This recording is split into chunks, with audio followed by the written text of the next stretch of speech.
there is an inscription on the Great Sphinx Stela at Giza, carved by the hand of a pharaoh who was barely 18 years old, that makes a claim so extraordinary, so physically specific, and so deliberately theatrical that it has divided Egyptologists for more than a century. The inscription describes a young prince, the son of Thutmose III, the greatest military commander the ancient world had ever produced, driving his chariot at full gallop across the training grounds near Memphis, drawing a composite bow with arms that the text describes as stronger than those of any man alive, and firing 4 arrows through 4 copper targets, thick copper plates mounted on wooden posts, with such force that the arrows passed completely through the metal and emerged from the other side. The inscription specifies that no other man could draw the bow, it specifies that no other man could match the feat, and it specifies that the young prince accomplished this while controlling his chariot with his knees alone, both hands fully occupied with the powerful composite bow, both arms training against a draw weight that the text implies was beyond the capacity of ordinary human strength. The prince's name was Amenhotep. He would become Amenhotep II, the 7th pharaoh of the great and illustrious 18th dynasty, the son and successor of Thutmose III, and the man who inherited the largest, the most powerful, and the most administratively sophisticated empire the ancient world had ever seen. He would also become something that no other pharaoh in Egyptian history had been or would ever be again. A pharaoh whose primary claim to legitimacy was not his bloodline, not his building program, not his theological authority, but his body, his muscles, his physical prowess, his athletic ability, the strength of his arms, the accuracy of his aim, the speed of his chariot, and the power of his oarstroke.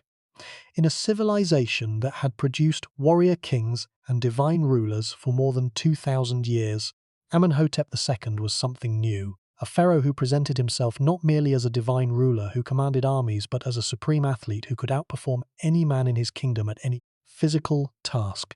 He could outshoot any archer in the kingdom. He could outrow any sailor, wielding an oar of approximately 30 feet in length and rowing, according to the inscriptions, 6 times faster than the rest of his crew. He could outrun, outwrestle, outride, and outfight any competitor, or so the inscriptions claim.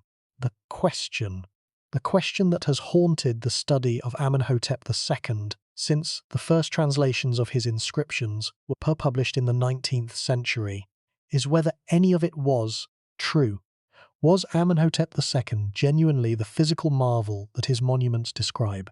Or was the athletic persona a carefully constructed political performance, a deliberately crafted, politically sophisticated strategy designed to address a very specific problem that no amount of military genius or administrative competence could solve? The problem of being the son of Thutmose III, the problem of following the greatest pharaoh in Egyptian history, the problem of inheriting an empire that had already been perfected and that left no room, no space, no opportunity, no frontier for the kind of dramatic, empire-building achievement that had defined his father's reign. By the end of tonight, you are going to understand who Amenhotep II was. Not the cartoon strongman of the temple inscriptions, but the complex, calculating, sometimes brutal, and ultimately fascinating ruler who governed the Egyptian empire at the peak of its power for approximately 26 years.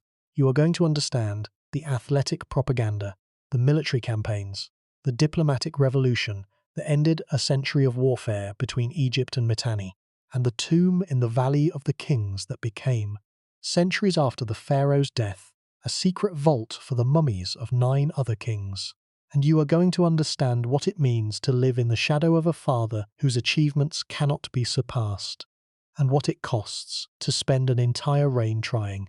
Before we get started, if you find these mysteries as fascinating as we do, take a second to like the video or subscribe. It is a simple action, but it helps this channel reach more curious minds like yours. The story of Amenhotep II is not the story of a great conqueror. It is the story of something rarer and, in many ways, more interesting.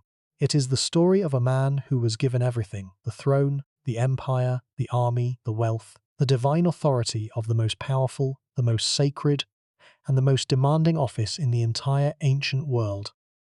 and who discovered that the one thing he could not inherit was his father's reputation. It is the story of the strategies he devised to address that absence, the athletic performances, the military spectacles, the calculated brutality, and of the cost that those strategies exacted from his legacy. And it is the story of a tomb, a burial chamber in the limestone cliffs of the Valley of the Kings, that became, centuries after the pharaoh's death, a gathering place for kings, a vault where the mummies of some of the most powerful rulers in Egyptian history were assembled in a final act of preservation that saved them from destruction, and that transformed the tomb of a pharaoh who struggled to escape his father's shadow into one of the most important archaeological sites in the world. This is a story about the weight of inheritance, about what happens when the greatest achievement of one generation becomes the unbearable standard for the next, about the strategies, brilliant, desperate, sometimes brutal, always calculated, that a young ruler devised to prove himself worthy of a legacy that no amount of athletic prowess or military violence could equal, and about the tomb in the Valley of the Kings where the son of the greatest pharaoh in Egyptian history lay, undisturbed, for 3,500 years, the only pharaoh of the new kingdom who stayed in his own sarcophagus, in his own burial chamber, through the entire duration of the ancient world and into the modern era. Now, let's begin. The shadow of Thutmose III was not merely a metaphor. It was a physical, architectural, inscriptional reality, a presence carved into every wall of every temple in Egypt, from the meticulously detailed annals at Karnak to the fortress towns and garrison cities of the Levant to the garrison cities of Nubia. Everywhere the young Amenhotep looked, his father's name was there, his father's campaigns were there, his father's victories were there, the botanical garden, the festival hall, the lists of 350 captured cities, the record of 17 campaigns conducted over 20 years without a single defeat.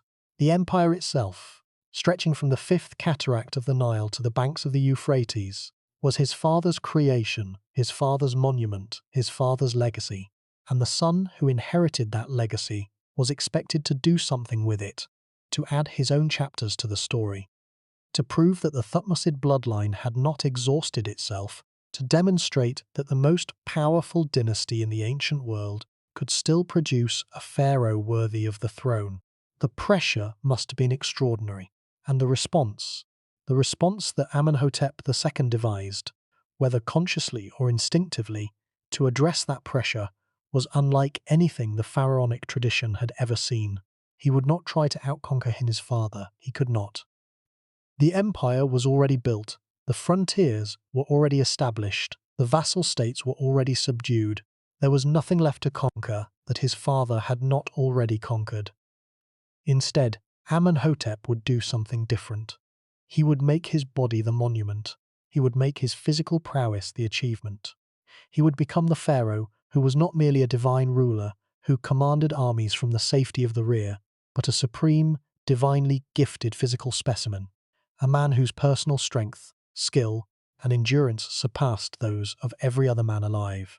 In a civilization that worshipped the divine body of the pharaoh as the earthly vessel of the gods, Amenhotep II would make that body the center of his reign, the instrument through which he proved, to his court and to the world, that the son of Thutmose III was worthy of his inheritance. Amenhotep II was born in the city of Memphis, the ancient administrative capital of Egypt, located at the apex of the Nile Delta, where the narrow valley of Upper Egypt opens into the broad agricultural plain of the Delta. The choice of Memphis as his birthplace is itself significant. Memphis was not Thebes, it was not the religious capital of the New Kingdom, not the seat of the cult of Amun, not the city whose temples and tombs defined the spiritual landscape of the 18th dynasty. It was the military, strategic, and administrative capital of the Egyptian state, the city where the army was headquartered, where the chariot corps was based, where the officer class lived and trained and competed for the pharaoh's favor. Memphis was also the city where the royal stables were located, the breeding and training facilities for the horses that pulled the Egyptian chariots, the animals whose quality, conditioning, and training were essential to the effectiveness of the chariot corps. The young prince would have grown up surrounded by horses, learning to handle them, to train them, to read their behavior, and to ride them with the confidence and the skill that the inscriptions later celebrated. The relationship between the pharaoh and his horses was not merely practical, it was theological. The horse was a divine animal in the Egyptian understanding, an instrument of the gods, and the pharaoh's mastery of the horse was another expression of his divine authority. The Sphinx Stella's description of Amenhotep's horsemanship, his ability to control his chariot team while shooting the composite bow, his skill at maneuvering the vehicle at high speed, his extraordinary stamina in sustaining intense physical effort over extended periods of time, reflects not merely physical training, but a lifelong immersion in the culture of the chariot corps that was headquartered in the city where he was born and raised. To be born in Memphis was to be born into the culture of the Egyptian military elite, a culture that valued physical strength, martial skill, competitive achievement, and the demonstration of personal excellence through public performance as the highest expressions of masculine excellence. The scale of the inheritance that awaited the young prince cannot be overstated. The empire that his father had built was the largest, the most diverse, and the most administratively complex political entity the ancient world had ever seen. A territory that stretched from the fifth cataract of the Nile in modern-day Sudan to the banks of Euphrates in modern-day Syria, encompassing a population of perhaps 5 to 6 million people, dozens of different ethnic and linguistic groups, and an economic system that channeled the resources of 2 continents into the Egyptian treasury. The administration of this empire required a permanent staff of thousands: scribes, tax collectors, military officers, diplomats, translators, engineers, and provincial governors who managed the day-to-day business of governance across thousands of square kilometers of territory. The army that defended the empire was the most professional and the best equipped military force in the ancient world, a standing force of perhaps 20 to 30,000 men, supported by a chariot corps of several thousand vehicles, maintained by a logistical system that could project power across vast distances with a reliability and an efficiency that were unprecedented in Bronze Age warfare. His father was Thutmose III, the pharaoh we have already explored, the man who waited 22 years for his chance, and who, when that chance came, built the most successful empire the ancient world had ever seen. The Egypt that produced Amenhotep was at the absolute zenith of its power and wealth. The empire that Thutmose III had built was generating tribute from territories stretching across 2 continents: gold from Nubia, timber from Lebanon, copper from the Sinai, lapis lazuli from Afghanistan, tin from the distant lands beyond the Euphrates. The temples of Karnak and Luxor were the largest and most magnificent religious complexes in the ancient world, vast assemblages of pylons, courts, hypostyle halls, and sacred precincts that employed thousands of priests and support staff, and that consumed a significant portion of the Egyptian state's revenue. The Egyptian court was the most sophisticated in the Near East, a center of diplomatic activity, artistic patronage, and administrative expertise that attracted ambassadors, artisans, and scholars from across the known world. The child who would become Amenhotep II was born into the wealthiest, the most powerful, and the most culturally accomplished civilization on earth. His mother was Meretre Hatshepsut, a woman whose name, ironically, echoes that of the stepmother who had kept Thutmose III from power for 2 decades, but who was a different person entirely, a queen whose origins and family connections are poorly documented and whose role in the court of Thutmose III remains largely obscure. Amenhotep was not the eldest son. His older brother, also named Amenemhat, had apparently died before reaching maturity, leaving Amenhotep as the heir to the throne. The circumstances of the elder brother's death are unknown. The sources provide no information about the cause, the date, or the circumstances that removed the primary heir from the succession and elevated Amenhotep to the position of crown prince. The death of the elder brother was a common occurrence in the Egyptian royal family. Infant and childhood mortality was high even among the privileged classes, and the succession of younger sons to the throne was a regular feature of Egyptian dynastic history. The young Amenhotep's upbringing was carefully managed by his father, and the emphasis, from the very beginning, was on military training and physical development. The inscriptions describe a prince who was trained in archery, chariotry, horsemanship, rowing, running, and wrestling, the complete and rigorous curriculum of the Egyptian military academy. The same demanding, physically grueling, and socially prestigious training that the sons of the military aristocracy received, the same disciplines that produced the officer corps of the most effective army in the ancient world, delivered with an intensity and a rigor that reflected both the expectations of the Thutmose dynasty and the personal standards of a father who was himself one of the most physically active and personally courageous pharaohs in all of Egyptian history. A man who had led from the front in every one of his 17 campaigns, and who had hunted elephants in the forests of Syria with a recklessness that had nearly cost him his life. Thutmose III had led from the front in every one of his 17 campaigns, personally commanding his chariot in battle, personally risking his life in the charge against enemy positions. The son was expected to meet that standard, and the son, whether through natural talent or through the relentless pressure of a father whose expectations were as formidable as his military record apparently did.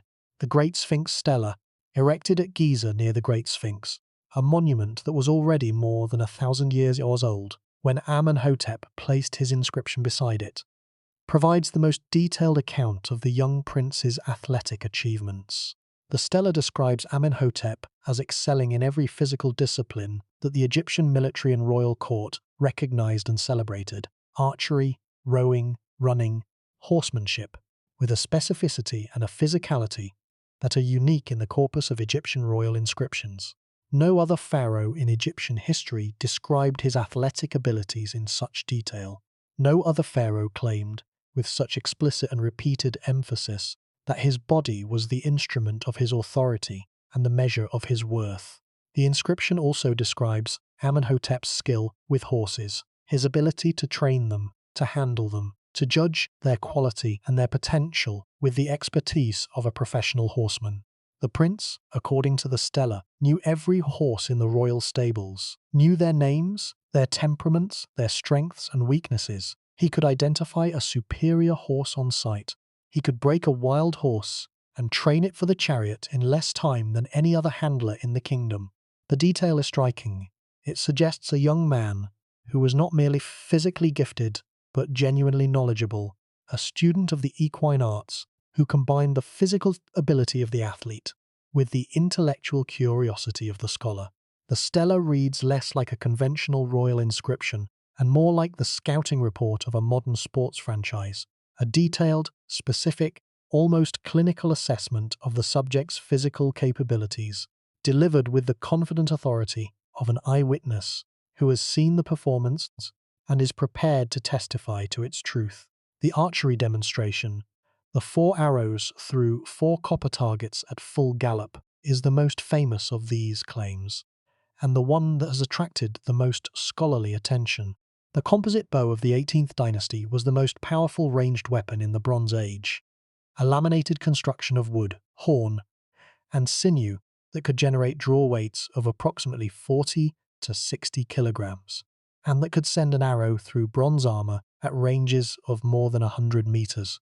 The copper targets described in the inscription were apparently thick enough to represent a genuine challenge, the implication being that the arrows penetrated not thin sheets of decorative metal, but solid plates of forged copper, an achievement that would require not merely pinpoint accuracy at high speed, but extraordinary, almost superhuman upper body strength.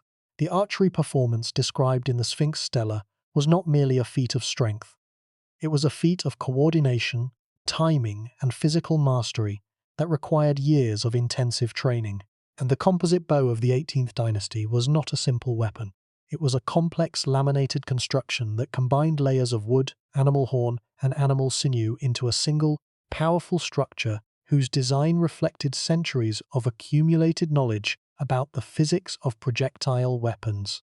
The draw weight of these bows, the force required to pull the bowstring to full extension, was significantly higher than that of simple wooden bows, and the extraordinary accuracy required to hit a small target at full gallop from the bouncing, swaying platform of a moving chariot demanded not merely strength, but the kind of kinesthetic intelligence that only years of practice can develop. The claim that Amenhotep drove his own chariot while shooting, controlling the galloping horses with nothing but his knees, while both hands managed the bow, is, if true, one of the most impressive feats of multitasking in the military history of the ancient world. Modern experimental archaeologists have debated whether the feat as described in the inscription was actually, physically, biomechanically possible, some arguing that a well-made composite bow in the hands of an exceptionally strong archer could indeed penetrate copper plate of the thickness implied by the inscription, others arguing that the description is an exaggeration, a piece of political propaganda designed to enhance the pharaoh's reputation rather than to record an actual event. The truth probably lies somewhere between the extremes. Amenhotep II was undoubtedly a physically impressive individual. The emphasis on athletic ability in his inscriptions is too consistent and too specific to be entirely fictional. A pharaoh who was actually weak, unskilled, or physically unimpressive would not have chosen to make physical prowess the centerpiece of his public image, because the courtiers and the military officers who witnessed the performances would have known the truth. The inscriptions may exaggerate. The claim that Amenhotep could row 6 times faster than his crew, wielding a 30-foot oar, is almost certainly hyperbolic, but the underlying physical reality, the reality that the courtiers and the military officers and the foreign ambassadors who witnessed the performances could verify with their own eyes, was probably genuine. A young prince who was stronger, faster, and more physically skilled than most of his contemporaries, and who chose, consciously, deliberately, with the political instinct of a man who understood the power of image in a culture that communicated through images, to make that physical superiority the defining characteristic of his public identity. The rowing claims deserve particular attention because they illustrate the way in which the athletic propaganda operated. The inscription describes Amenhotep wielding a 30-foot oar, an object so large and so heavy that no ordinary man could have lifted it, let alone used it to propel a boat, and rowing 6 times faster than the rest of his crew, a crew composed of 200 men, selected from the finest rowers in the Egyptian navy.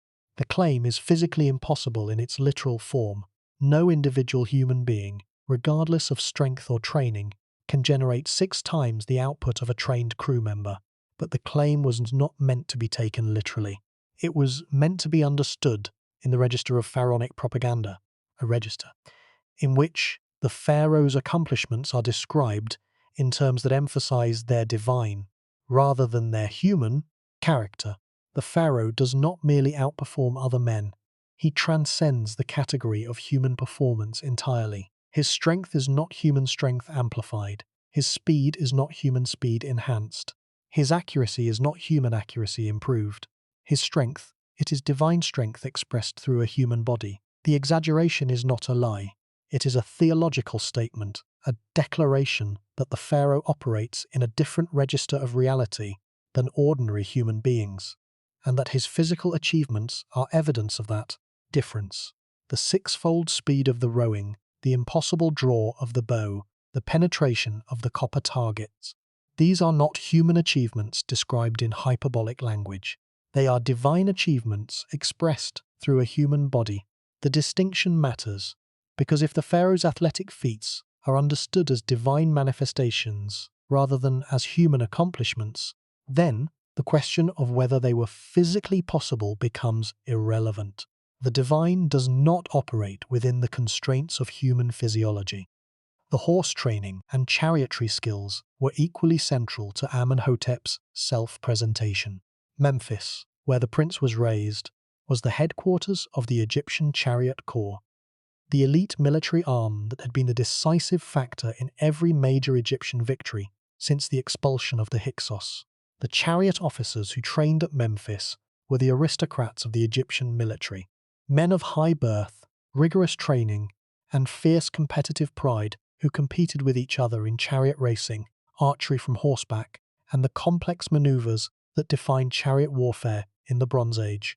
To excel in this environment, to outperform the best chariot officers in the Egyptian army, was a genuine achievement, regardless of how much the inscriptions may have embellished the details. The young Amenhotep was training alongside the best warriors in the ancient world, in the institution that produced them, and his success in that environment, however exaggerated in the retelling, was real enough to form the basis of a public identity that he would maintain for the rest of his life. But here is the problem. The athletic propaganda was not merely a celebration of physical excellence, it was a political strategy, and the strategy reveals, beneath its confident surface, a deep and revealing anxiety about legitimacy and succession. An anxiety that the athletic performances were designed to address, but that their very existence paradoxically confirms. Thutmose III had been, by any measure, the most successful pharaoh in Egyptian history.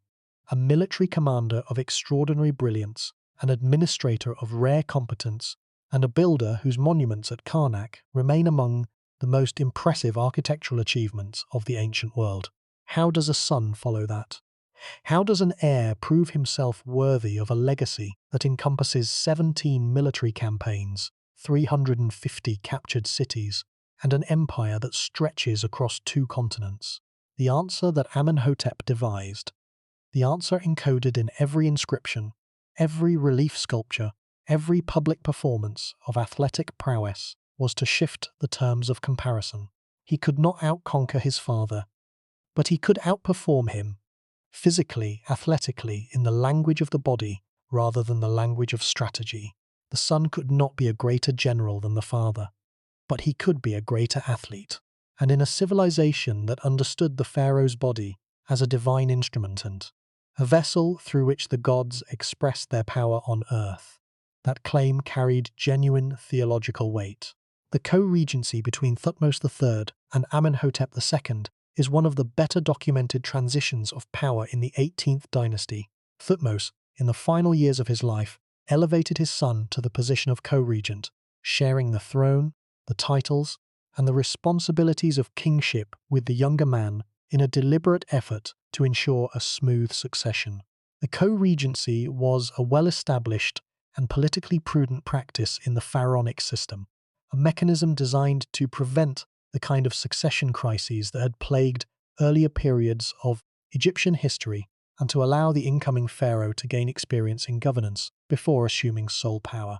The co-regency probably lasted for approximately 2 years, a period during which the aging Thutmose III gradually transferred the day-to-day responsibilities of governance to his son, while retaining the supreme authority of the senior king. The arrangement was a testament to Thutmose's political foresight. He understood, from his own experience of the disruptive succession that had followed the death of his father, Thutmose II, that the transition of power, the moment when the old pharaoh died and the new pharaoh assumed sole authority, was the most dangerous and the most potentially destructive moment in the life of any dynasty, and that the best way to prevent a crisis was to establish the successor's authority before the predecessor's death made the succession an emergency. The co-regency was also an opportunity for the court to evaluate the new king, to assess his capabilities, his temperament, his judgment, and his readiness for the responsibilities that would soon fall exclusively on his shoulders. The viziers, the treasury officials, the military commanders, and the provincial governors who constituted the administrative elite of the Egyptian state would have watched the young pharaoh carefully during this period, judging his decisions, evaluating his interactions with foreign ambassadors, observing his behavior in religious ceremonies, and forming the opinions that would shape their willingness to cooperate with his authority once the father was gone. The co-regency was, in effect, a probationary period, a trial run for the kingship that allowed both the incoming pharaoh and the administrative establishment to prepare for the transition that was coming. The young Amenhotep would have used this period to familiarize himself with the administrative machinery of the empire, the network of viziers, treasury officials, military commanders, and provincial governors who managed the day-to-day business of governance. He would have attended diplomatic audiences, reviewed military reports, participated in religious ceremonies, and begun the process of establishing the personal relationships with the court officials who would serve as the instruments of his authority when he became sole ruler. For Amenhotep, the co-regency was also an opportunity to demonstrate his military capabilities, and the inscriptions suggest that he participated in at least one military campaign during his father's final years, possibly the campaign that took the Egyptian army back to the Levant for what would prove to be Thutmose III's last expedition. Thutmose III died in approximately 1425 BC, in the 54th year of his reign, having ruled as sole pharaoh for 32 years after the death of Hatshepsut. The death of the great warrior pharaoh was a moment of profound transition for the Egyptian state. The passing of a ruler who had dominated the political and military landscape of the ancient Near East for more than 3 decades, and whose personal authority had been the guarantor of the imperial system that sustained Egyptian power across 2 continents. The question that confronted the young Amenhotep, the question that had been building since the day of his birth, since the first arrow he fired into a copper target, since the first oar he pulled through the waters of the Nile, was simple, direct, and merciless. Could he hold what his father had built? Could the son of the greatest warrior pharaoh in history sustain the empire that his father had created through 2 decades of continuous, relentless, brilliantly executed warfare? 17 campaigns, 350 cities, an empire stretching from the cataracts of Nubia to the banks of the Euphrates? Could the athletic prodigy of the Memphis training grounds, the prince who shot arrows through copper and rode with superhuman speed, translate his physical gifts into the political, military, and administrative competence that the governance of a world empire required? The answer was not obvious. Physical strength and military skill are not the same as strategic intelligence and administrative judgment.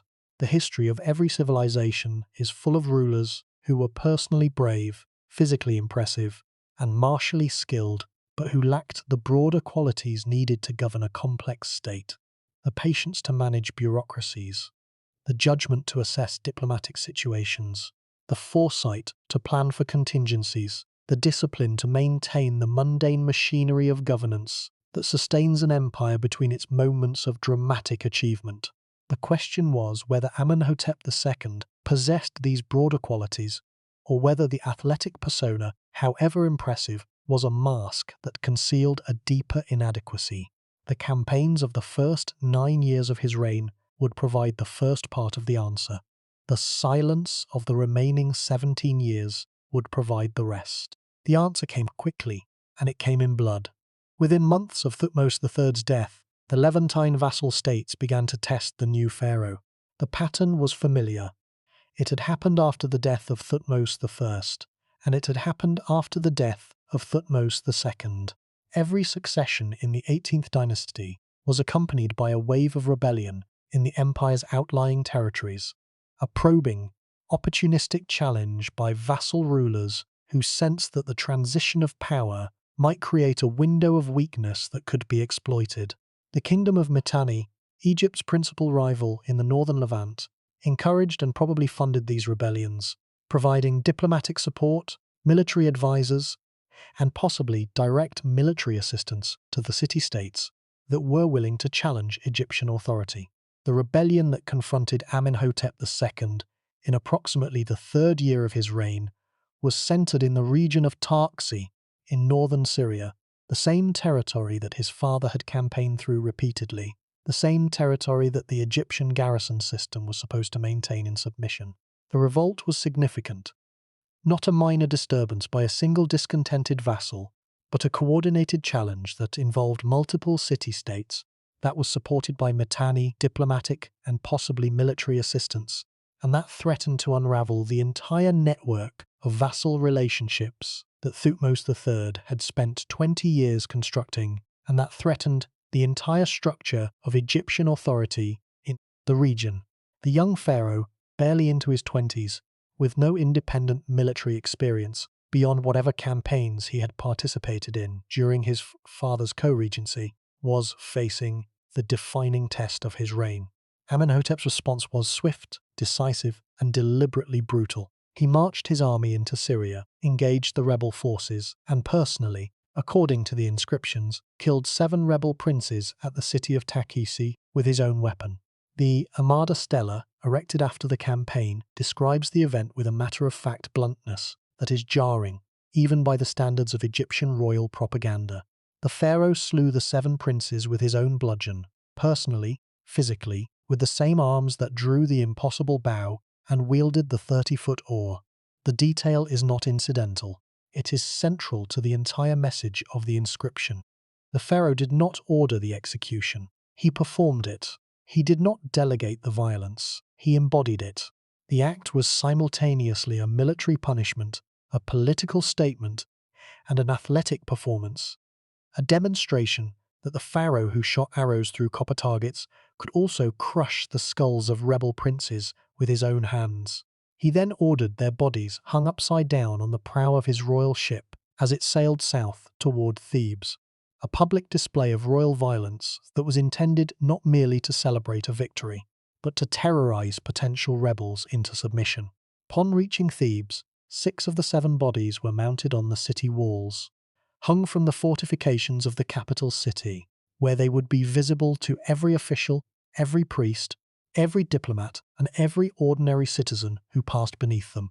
The 7th body was sent further south, transported by boat to the city of Napata, near the 4th cataract of the Nile in Nubia, where it was hung on the city wall as a warning to the Nubian population that the new pharaoh's reach extended to the furthest corners of the empire, and that the consequences of rebellion were as immediate, as public, and as horrifying under the sun as they had been under the father, or even more so, since Thutmose III, for all his military brilliance, had not engaged in this kind of theatrically brutal display of royal violence. The father had been systematic.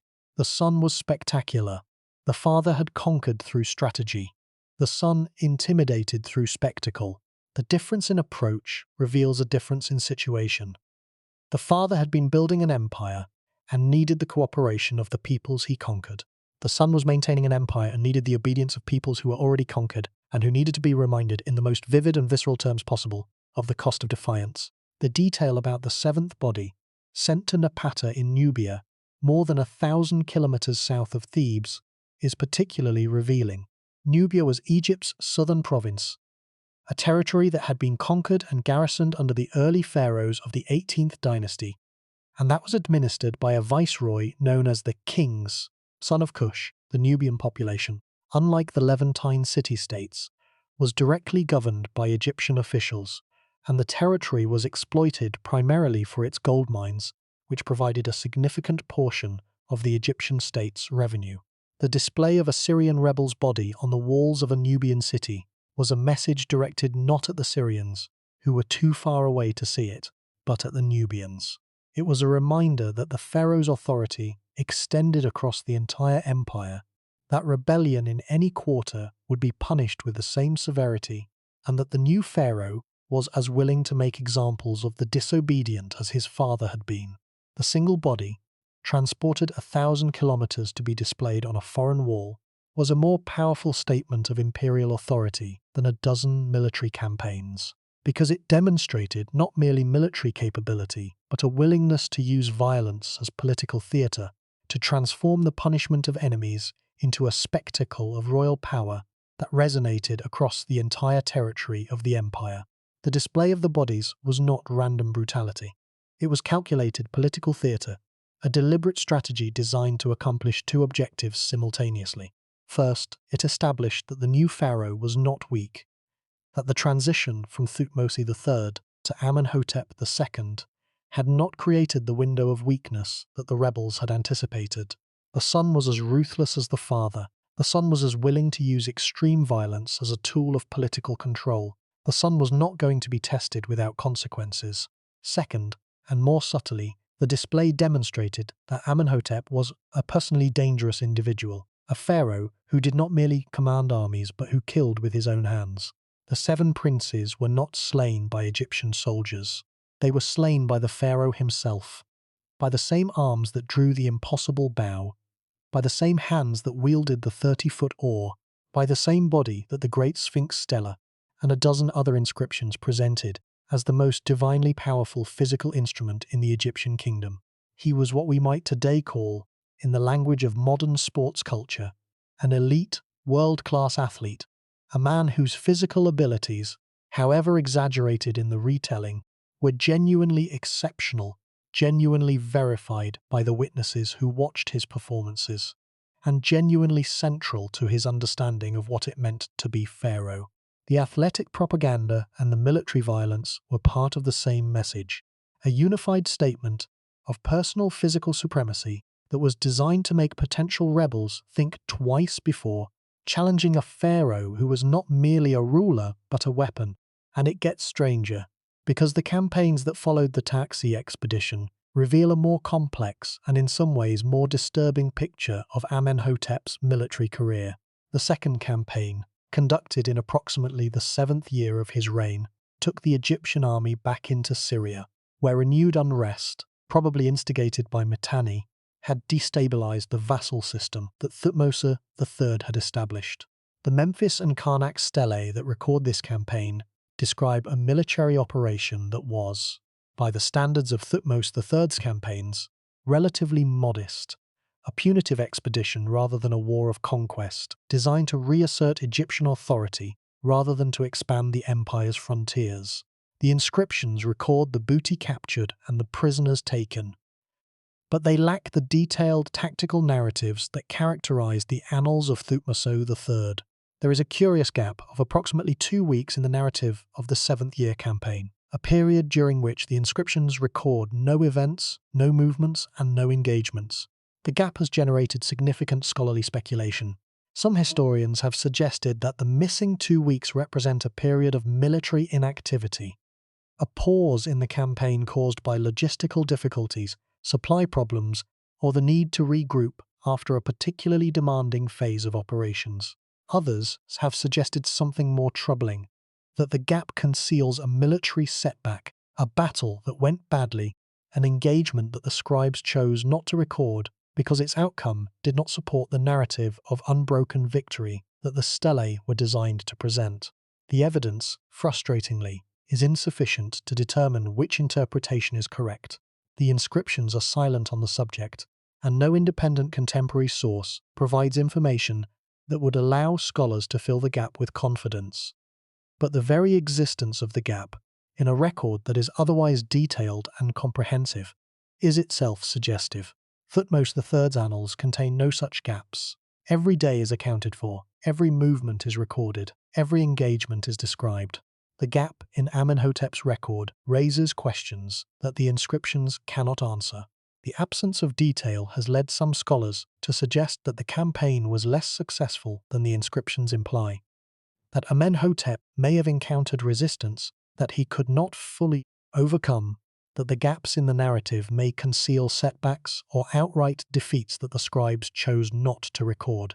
The third campaign, conducted in the 9th year, was even more limited in scope, reaching only as far south as the Sea of Galilee in what is now northern Israel.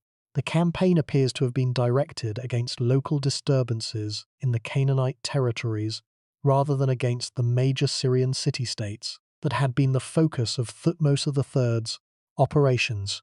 The inscriptions claim extraordinary numbers of captives, more than 100,000 prisoners, including over 3,600 apiru, a term that has generated enormous scholarly debate about its possible connection to the Hebrews of the biblical tradition. The numbers, if accurate, would represent one of the largest forced relocations of population in the ancient world, a mass deportation on a scale that exceeds anything recorded in the annals of Thutmose III. The prisoner list from the 9th year campaign is one of the most detailed in Egyptian military records, and one of the most controversial.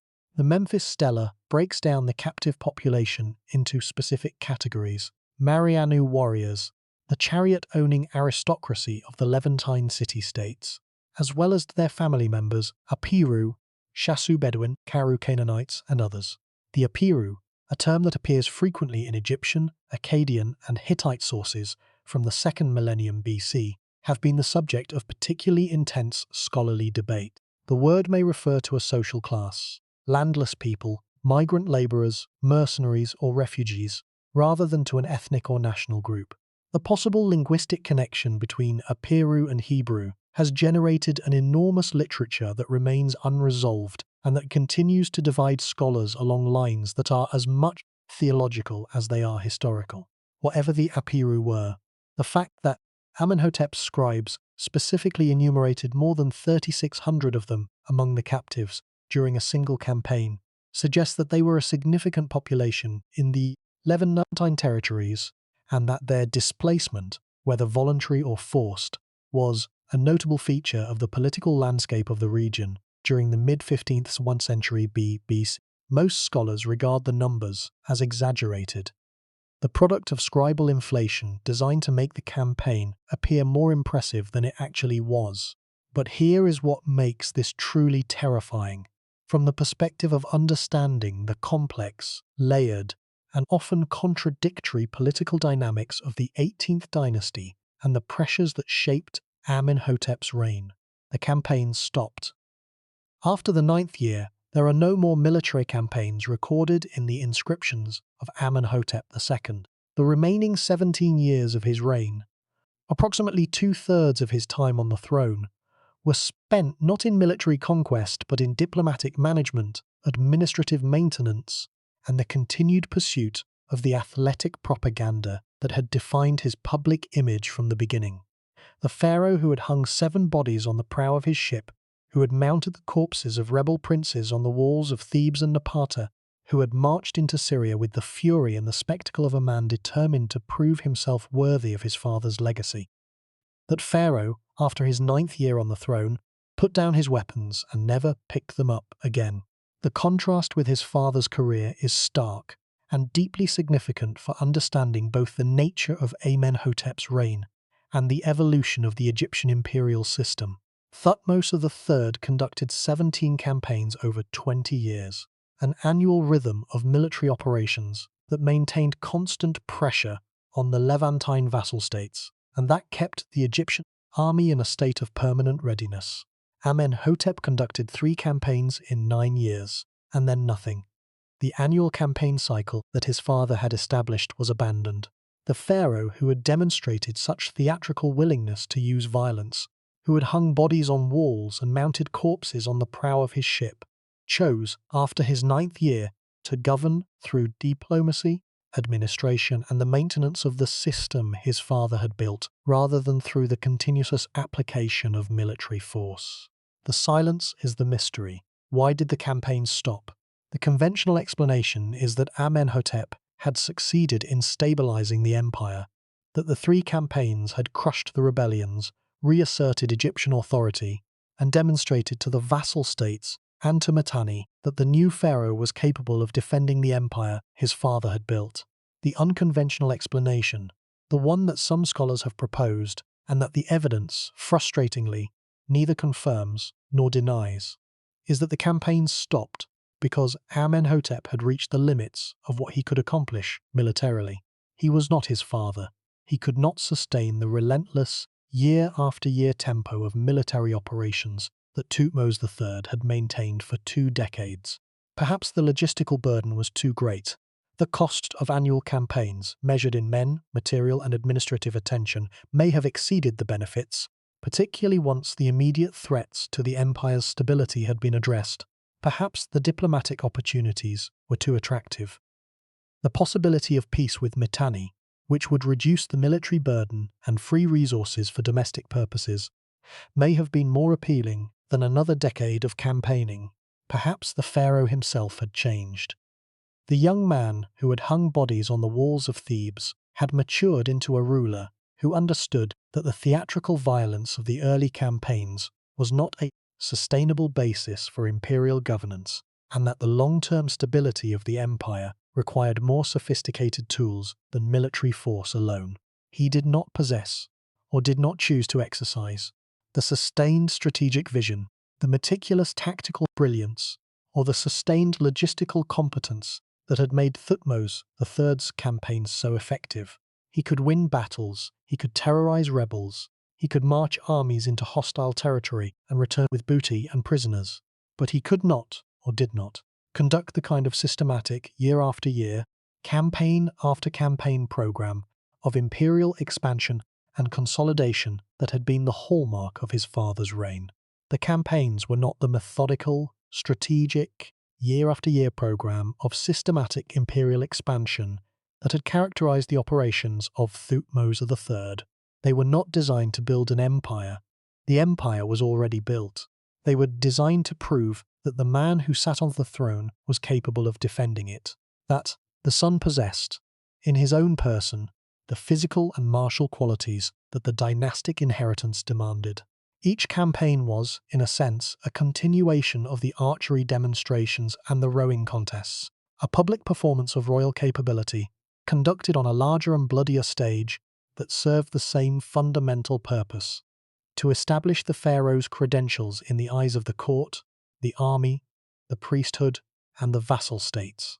They were violent, theatrical, deliberately spectacular demonstrations of personal force, the military equivalent of the archery demonstrations, the rowing contests, and the public displays of physical supremacy that had defined Amenhotep's identity since his days as a prince, and the rowing contests that defined Amenhotep's public image.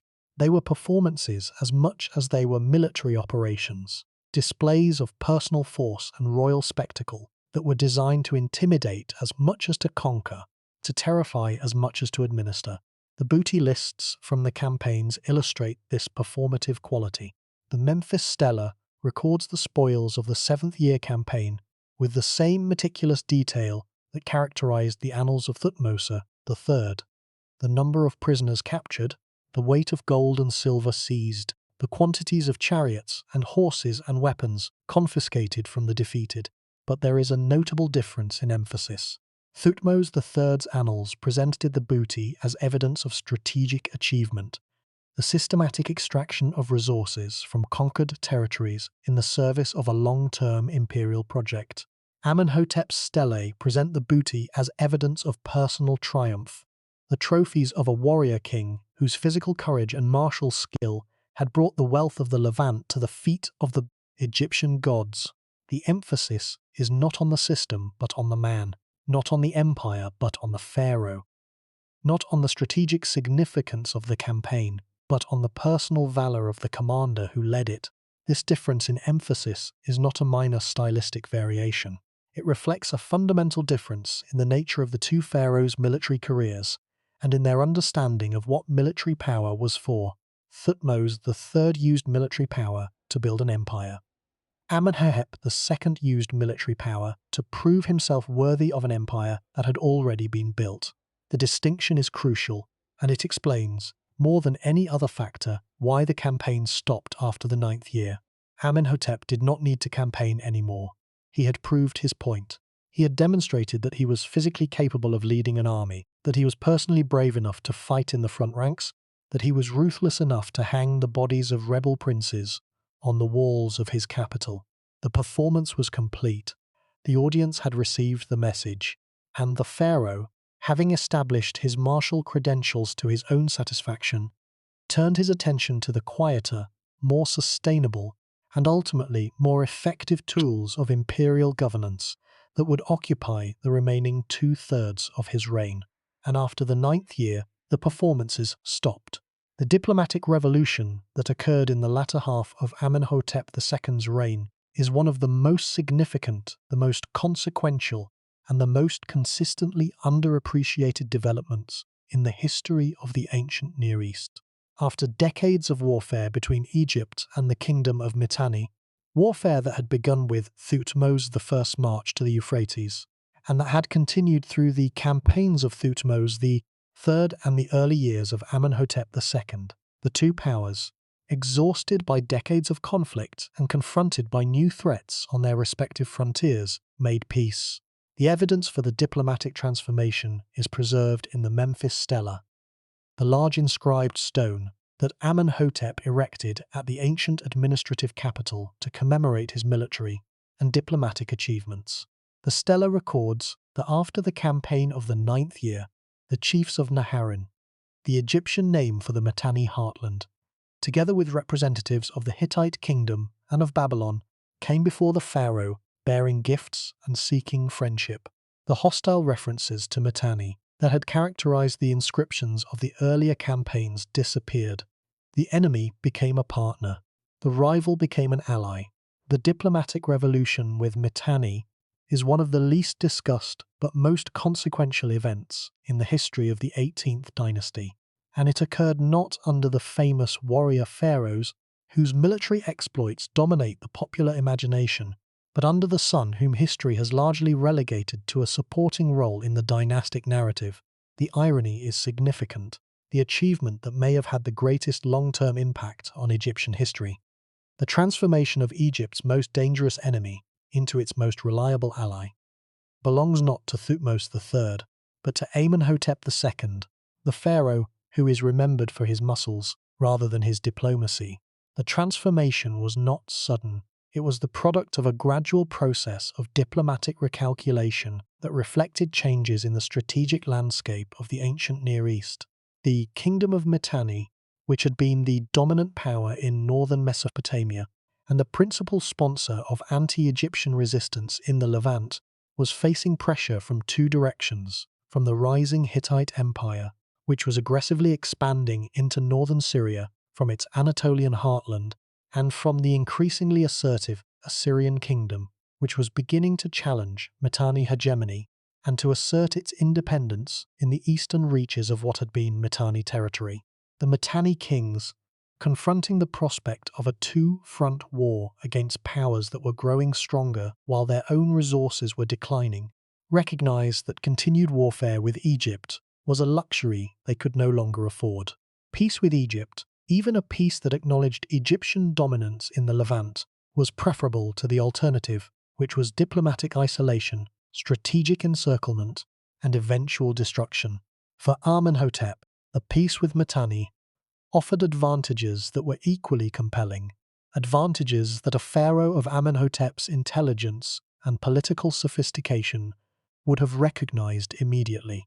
The annual campaigns that his father had conducted, 17 campaigns over 20 years, had been extraordinarily expensive in men, material, and administrative attention.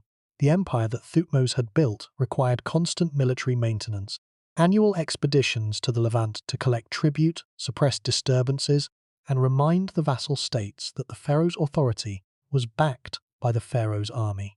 The peace with Mitanni reduced the military burden.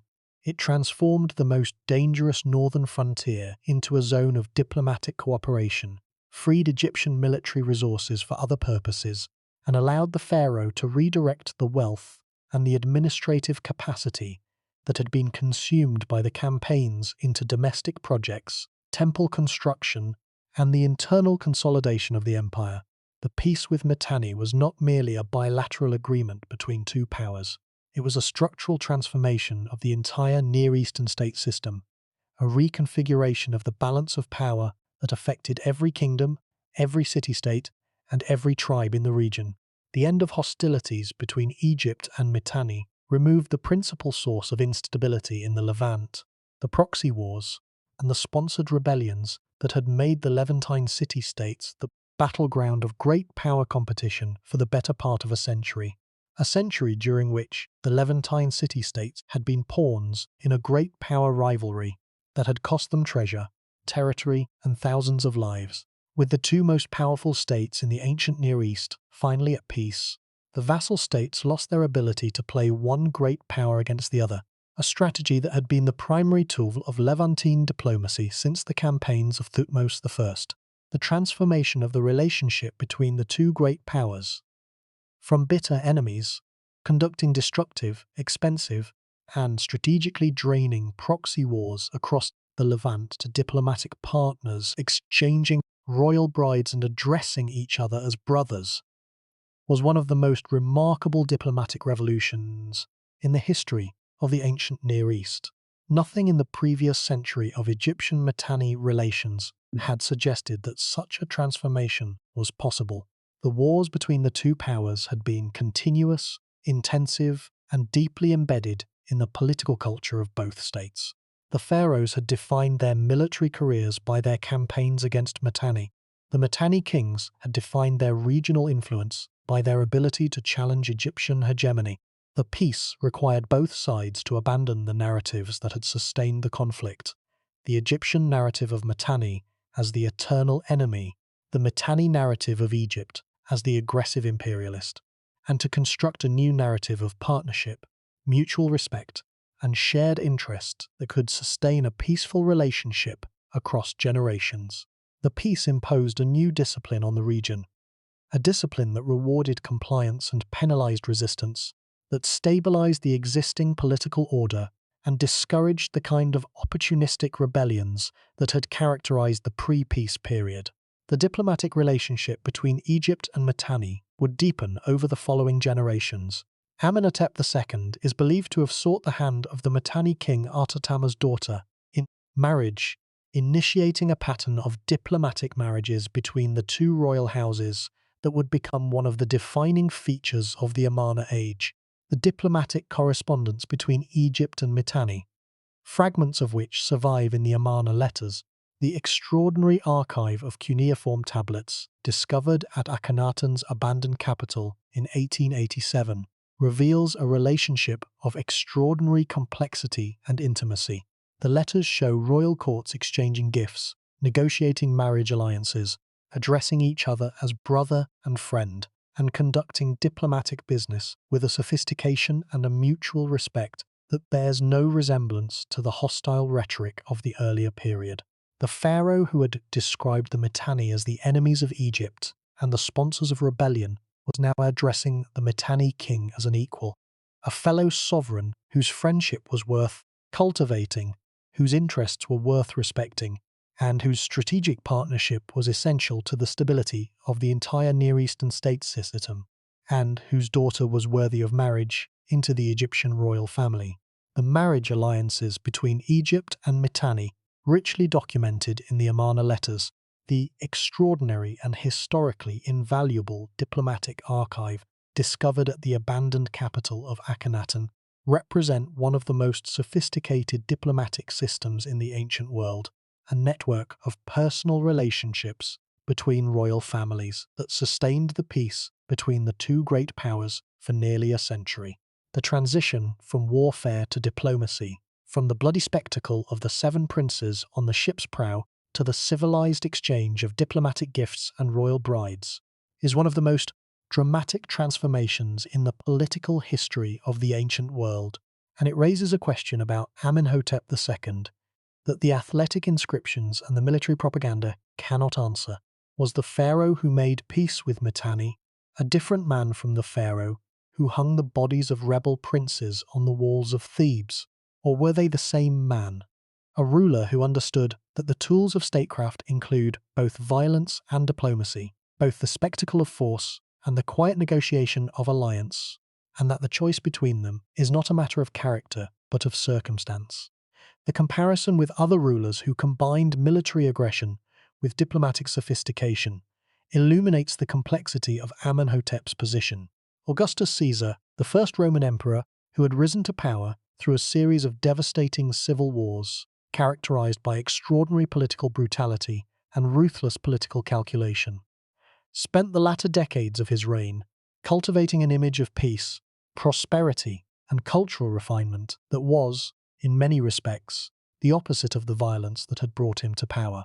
The contrast between the young Octavian, who had ordered the proscriptions and fought the battles, and the mature Augustus, who patronized poets and built temples, is one of the most studied transformations in Roman history.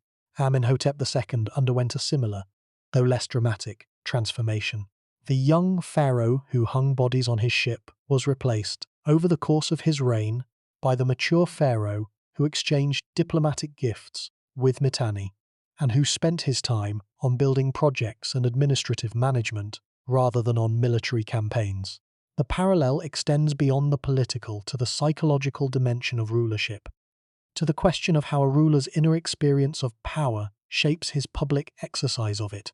Augustus, like Amenhotep, was acutely aware of the political value of personal image, of the way in which the ruler's public persona could be crafted through art, architecture, and carefully controlled public performances. to convey specific messages about authority, legitimacy, and divine favor. The Augustus of Prima Porta, the famous marble statue that depicts the emperor as an idealized figure of youthful military vigor, is, in many respects, the Roman equivalent of the Sphinx Stela, a public statement about the ruler's body as a vessel of divine power designed to impress the viewer and to reinforce the political message that the ruler's physical perfection was evidence of his right to rule.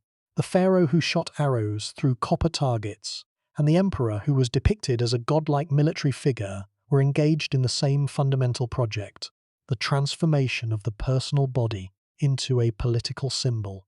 The parallel is not exact. Augustus was a political genius who systematically transformed the Roman Republic into a monarchical system, while Amenhotep was operating within an established and deeply conservative political framework that he had inherited from his father, and that constrained his options in ways that Augustus, who was building a new system from scratch, never experienced. But the underlying dynamic, the transition from violence to governance, from spectacle to administration, from the display of force to the quiet exercise of authority, is remarkably similar that he inherited from his father. But the underlying dynamic is similar. A ruler who used extreme violence to establish his authority at the beginning of his reign, and who then transitioned to more sophisticated tools of governance as his position became secure. The transition suggests a degree of political intelligence that the athletic propaganda and the military spectacle tend to obscure. Amenhotep II was not merely a strongman, not merely the muscle-bound archer of the Sphinx Stela and the blood-soaked warrior of the Armada Stela. He was also a diplomat, an administrator, and a political thinker who understood that the long-term stability of the empire required more than military force. It required the management of relationships, the cultivation of alliances, and the willingness to make peace with enemies when peace served Egyptian interests better than war. The building program of Amenhotep II, while less extensive than those of his predecessors and successors, provides further evidence of a pharaoh whose interests extended beyond the military sphere. He made significant contributions to the temples at Karnak and Amada in Nubia, and he continued the tradition of pharaonic building. That was one of the defining characteristics of the 18th dynasty. The temple at Amada, one of the oldest surviving temples in Nubia, contains inscriptions that record both the military campaigns and the administrative achievements of his reign, and the quality of the relief sculpture, the precision of the carving, the elegance of the composition, the attention to anatomical detail, suggests a court that maintained the artistic standards that had been established under Thutmose III.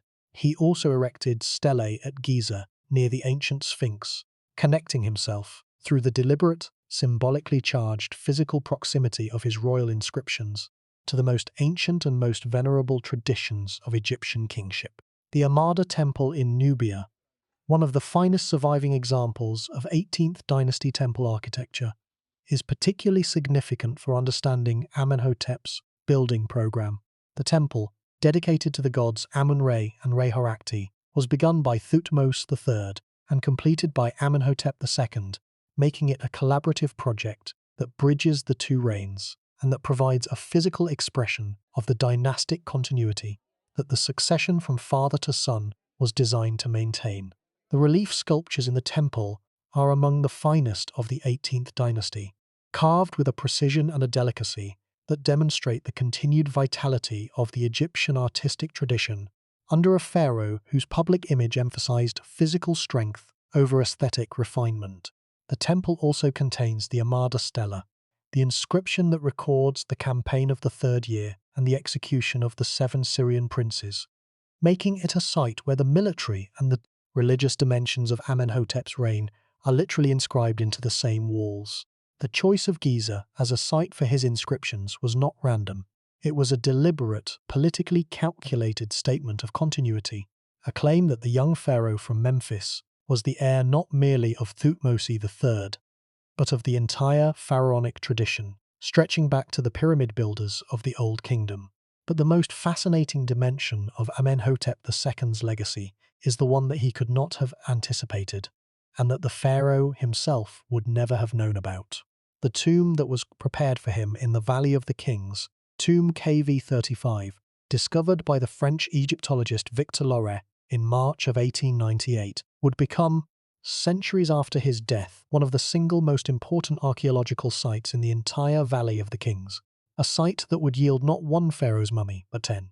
Not because of what was buried with Amenhotep, but because of what was buried with him later. Loret's discovery of KV35 is one of the great moments in the history of Egyptology, a moment that ranks alongside Carter's discovery of Tutankhamun's tomb as one of the most significant finds in the Valley of the Kings. The story of Loret's discovery of KV35 is itself a remarkable narrative, a tale of persistence, intuition, and the kind of archaeological luck that transforms a routine excavation into a world-changing discovery. Loret, who had been appointed head of the Egyptian Antiquities Service in 1897, had focused his attention on the Valley of the Kings, the royal necropolis on the west bank of the Nile at Thebes, that had already yielded the tombs of several New Kingdom pharaohs, but that was still, at the end of the 19th century, far from fully explored. In February of 1898, Loret had discovered the tomb of Thutmose III, KV34, a find that would have been the crowning achievement of most archaeological careers. But barely a month later, in March of 1898, he found something even more extraordinary. When Loret entered the burial chamber, he found Amenhotep II's mummy still lying in its original sarcophagus, the only pharaoh of the New Kingdom, prior to the discovery of Tutankhamun in 1922, to be found in his own tomb, in his own coffin, in his own burial place. The discovery was extraordinary. A pharaoh who had survived, in situ, the 3,000 years of tomb robbery, priestly intervention, and natural deterioration that had displaced every other royal mummy in the Valley of the Kings. But the discovery went further.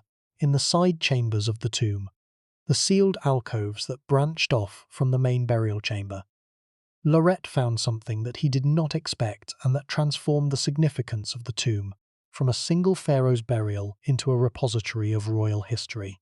9 additional mummies had been placed in the side chambers, mummies that had been moved there by the priests of the 21st dynasty, approximately 3 centuries after Amenhotep's death, as part of a desperate effort to protect the royal dead from the tomb robbers who were systematically plundering the Valley of the Kings. When Loret brushed the dust from the coffin lids and read the inscriptions, the names that emerged were some of the most famous in Egyptian history, names that had been inscribed on the walls of the greatest temples, carved into the facades of the most impressive monuments, and recorded in the official king lists that the Egyptian scribes compiled as the canonical record of royal succession. Loret's account of the discovery, though written with the professional restraint of a trained academic, conveys the overwhelming emotional impact of the moment. Here was a French scholar, standing in a chamber that had been sealed for 3,000 years, brushing the dust from coffin lids to reveal the names of pharaohs whose reigns had defined the history of a civilization. The experience was like walking into a library of the dead, a repository of royal history that the priests of the 21st dynasty had assembled and sealed, and that the passage of 3 millennia had preserved with an almost miraculous completeness. Loret later described the moment with the understated precision of a trained scholar, but the emotional impact must have been overwhelming. Here, in a side chamber of a tomb that had been sealed for 3,000 years, were the actual, physical, 3,000-year-old mortal remains of the very pharaohs whose names appeared in the histories, whose monuments still stood in the temples, whose reputations defined the popular understanding of ancient Egypt. The experience was like opening a time capsule, a direct physical encounter with the most powerful rulers of the most powerful civilization of the ancient world, preserved in the darkness of a tomb that their successors had chosen as their final refuge.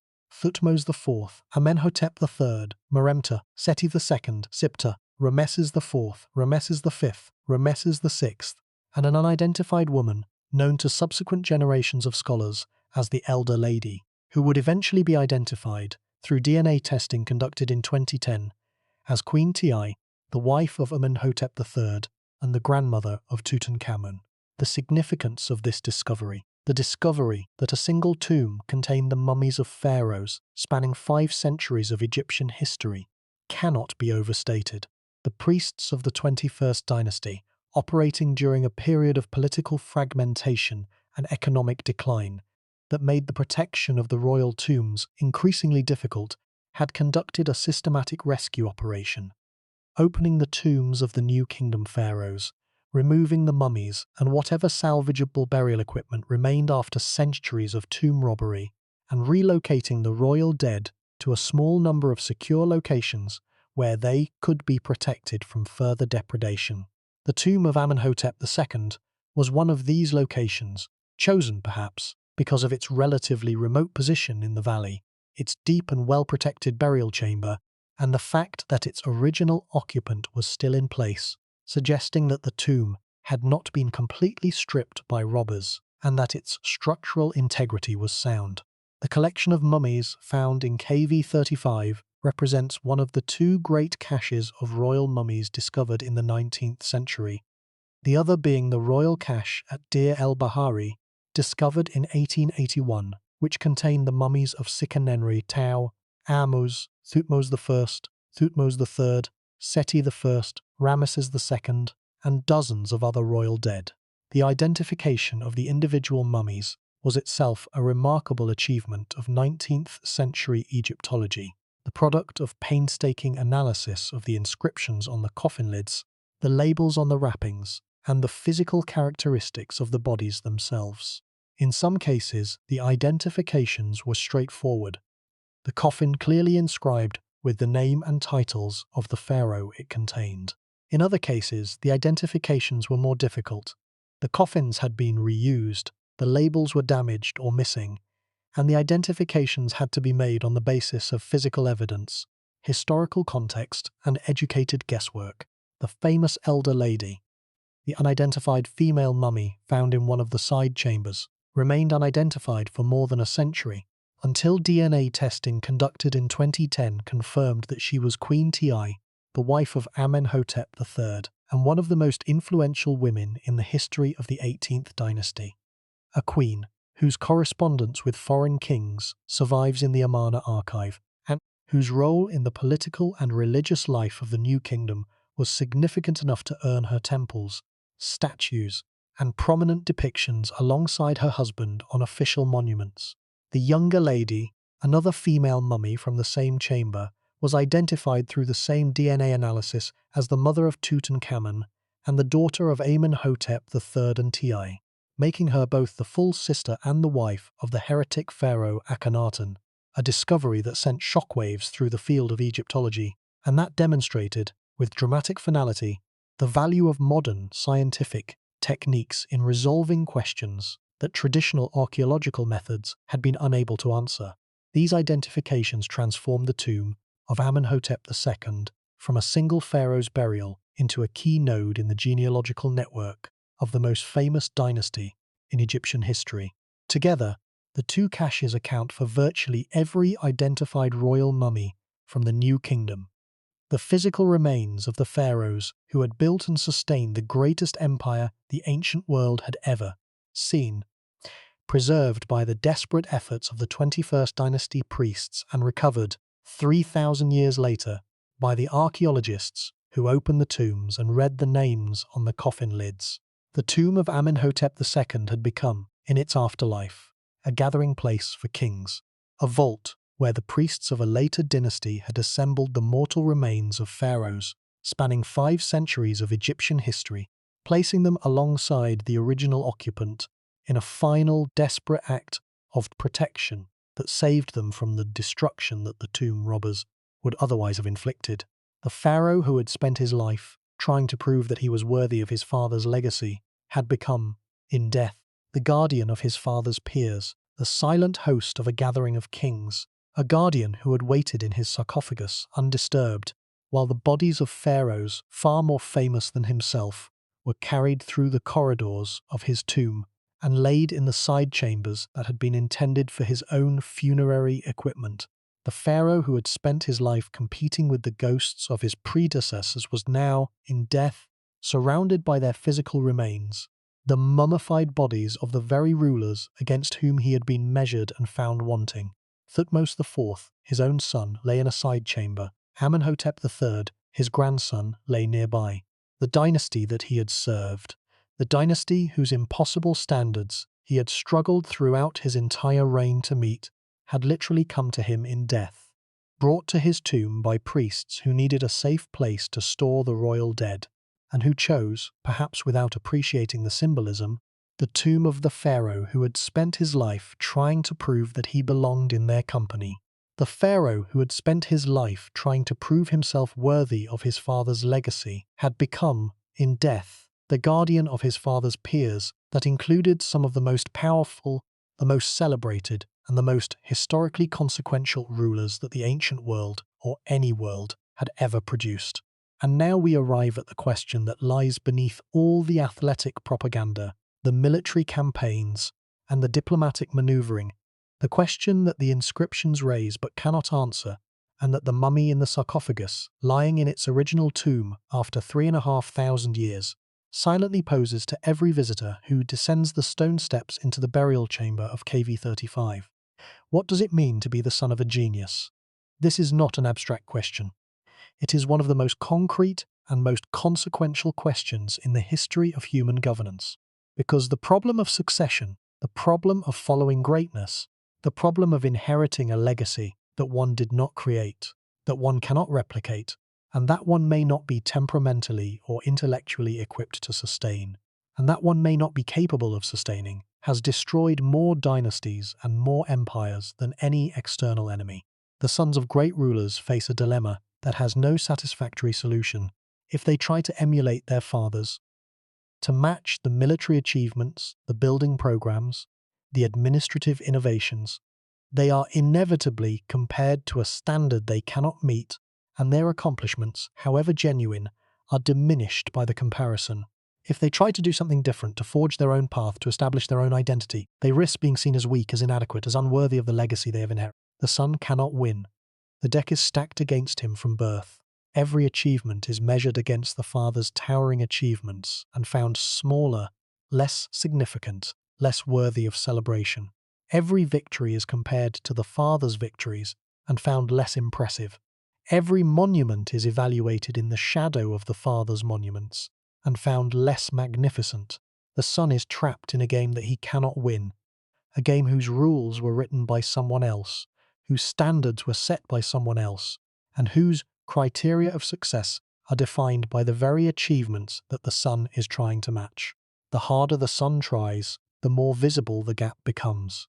The more successfully the son emulates the father, the more clearly the comparison reveals the son's inferiority. And the more creative the son's attempts to escape the comparison, the more innovative his strategies for redefining the terms of competition, the more obvious it becomes that the competition itself is the problem. The pattern is visible, with remarkable consistency, across every civilization that has produced great rulers followed by less great sons.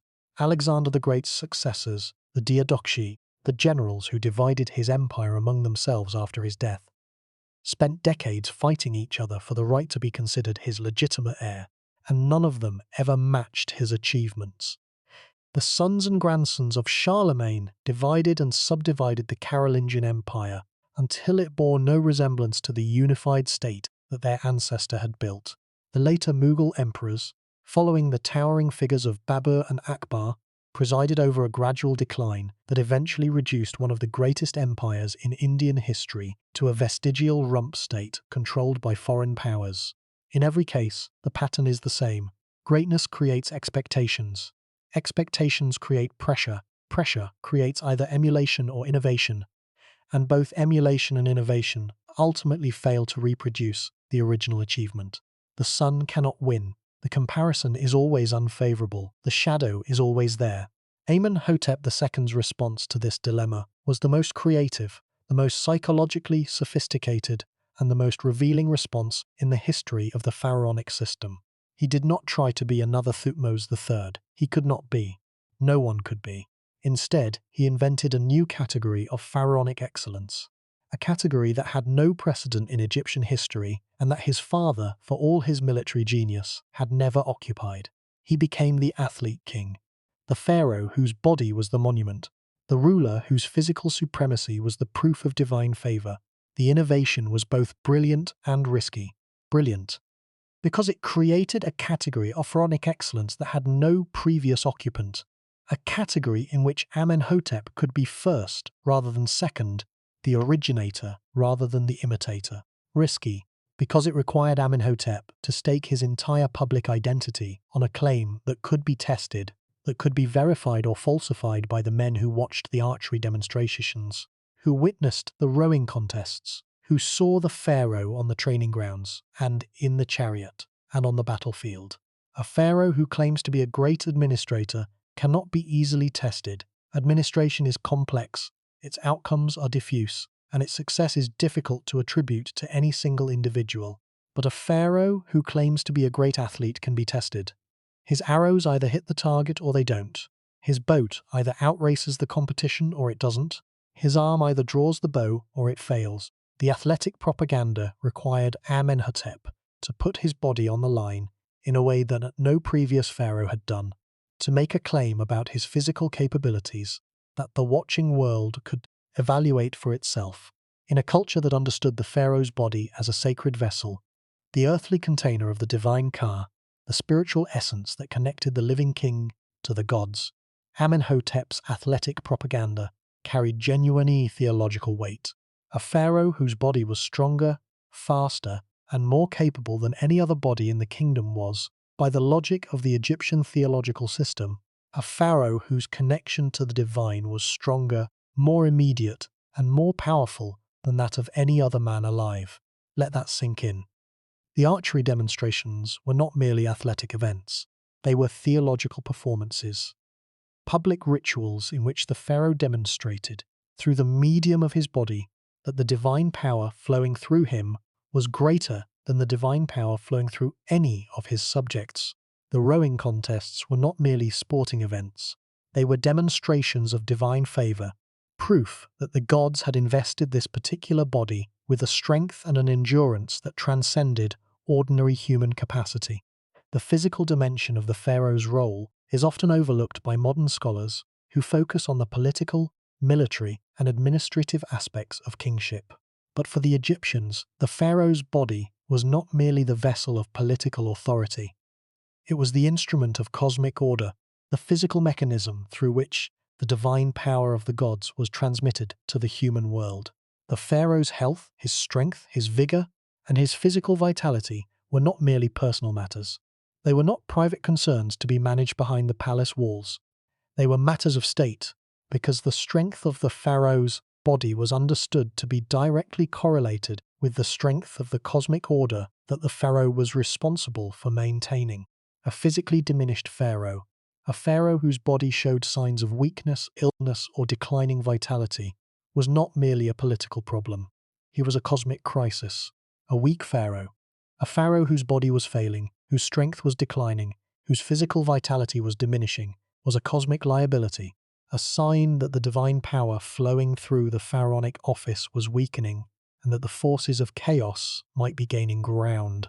The said festival, the Jubilee ceremony that pharaohs celebrated after 30 years on the throne, was essentially a physical fitness test, a ritual in which the pharaoh was required to demonstrate his continued physical vigor by running a course, performing acts of strength, and proving to the gods and to the people that his body was still capable of sustaining the cosmic order. In this context, Amenhotep II's athletic propaganda takes on a significance that goes far beyond personal vanity or political calculation. The pharaoh's body, in the Egyptian understanding, was not his own. It belonged to the gods. It was the vessel through which divine power was channeled into the human world. Its strength was not personal strength. It was cosmic strength, the physical expression of the divine energy that sustained the universe, and that the pharaoh, as the intermediary between the gods and humanity, was responsible for transmitting. A pharaoh whose body was strong was a pharaoh whose connection to the divine was strong, and a pharaoh whose connection to the divine was strong was a pharaoh whose kingdom would flourish, whose crops would grow, whose Nile would flood on schedule, whose enemies would be defeated, and whose people would prosper. The body was the barometer of the kingdom's health. The muscles were the measure of the god's favor. The arm that drew the bow was the arm of Horus himself, the divine falcon, the protector of Egypt, the champion of order against chaos. The entire athletic program, the archery, the rowing, the running, the horsemanship, the wrestling, was, in the Egyptian theological framework, a continuous public demonstration of the pharaoh's divine credentials. It was not vanity, it was not self-promotion, it was theology, a physical argument for the legitimacy of a king who could not make the military argument that his father had made. The irony, the deep, structural, ultimately inescapable irony, is that the very strategy that Amenhotep devised to escape his father's shadow has ensured that he remains in that shadow forever. The athletic propaganda, for all its brilliance as a political and theological strategy, has obscured the genuine achievements of Amenhotep's reign. The diplomatic revolution with Mitanni, the stabilization of the empire after the succession crisis, the administrative management of the most complex political system in the ancient world, and the peaceful transition of power to his son Thutmose IV. Amenhotep II is remembered not as the pharaoh who made peace with Mitanni, an achievement that was arguably more significant in terms of its long-term consequences for Egyptian history than any of his father's military victories. He is remembered as the pharaoh who shot arrows through copper targets, the pharaoh who rowed with the 30-foot oar, the pharaoh who killed 7 princes with his own hands and hung their bodies from the walls of his capital. The athletic propaganda, which was designed to establish his credentials, to prove his worthiness, to demonstrate that the son of Thutmose III was a formidable ruler in his own right, has become the very instrument of his diminishment. The strategy that was meant to liberate him from his father's shadow has imprisoned him in a different kind of shadow, the shadow of the strong man, the athlete, the warrior whose physical prowess is impressive, but whose intellectual and administrative contributions are invisible. The copper targets have become a cage, the archery demonstrations have become a prison, and the pharaoh who devised the most creative response to the problem of succession in the history of the pharaonic system is remembered not for the creativity of his response, but for the spectacle that the response produced. The medium has consumed the message, the spectacle has eclipsed the substance, and the irony is all the more bitter because the substance, the actual, documented, historically significant achievements of Amenhotep's reign, is genuinely impressive. The diplomatic revolution with Mitanni reshaped the strategic landscape of the ancient Near East. The stabilization of the empire after the succession crisis ensured the continuity of the most powerful and most administratively sophisticated state in the ancient world, a state whose administrative machinery required constant attention, constant calibration, and constant management to keep functioning at the level of efficiency that the Egyptian imperial system demanded. The administrative management of the vassal system, the garrison network, and the tribute networks sustained a political structure that would endure for centuries. These are achievements that any pharaoh would be proud of, achievements that, if they had been accomplished by a pharaoh without a famous father, without the crushing weight of an impossible comparison, would have been celebrated and remembered as the hallmarks of a successful and significant reign. But they are not celebrated because they happened under the shadow of Thutmose III. Because the son's achievements, however substantial in absolute terms, are diminished by the comparison with the father's achievements, which were, by any measure, among the greatest in the history of human governance. The problem of the shadow is compounded by the nature of the sources. The Egyptian inscriptional record is not a neutral archive.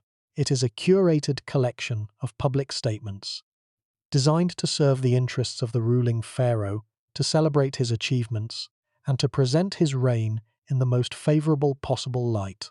Amenhotep's inscriptions emphasize his athletic prowess and his military campaigns, because these were the categories in which he could claim superiority, the categories in which the comparison with His father was either irrelevant, his father had never presented himself as an athlete, or at least not immediately damaging the military campaigns, however limited in scope, demonstrated that the son was capable of leading armies and winning battles.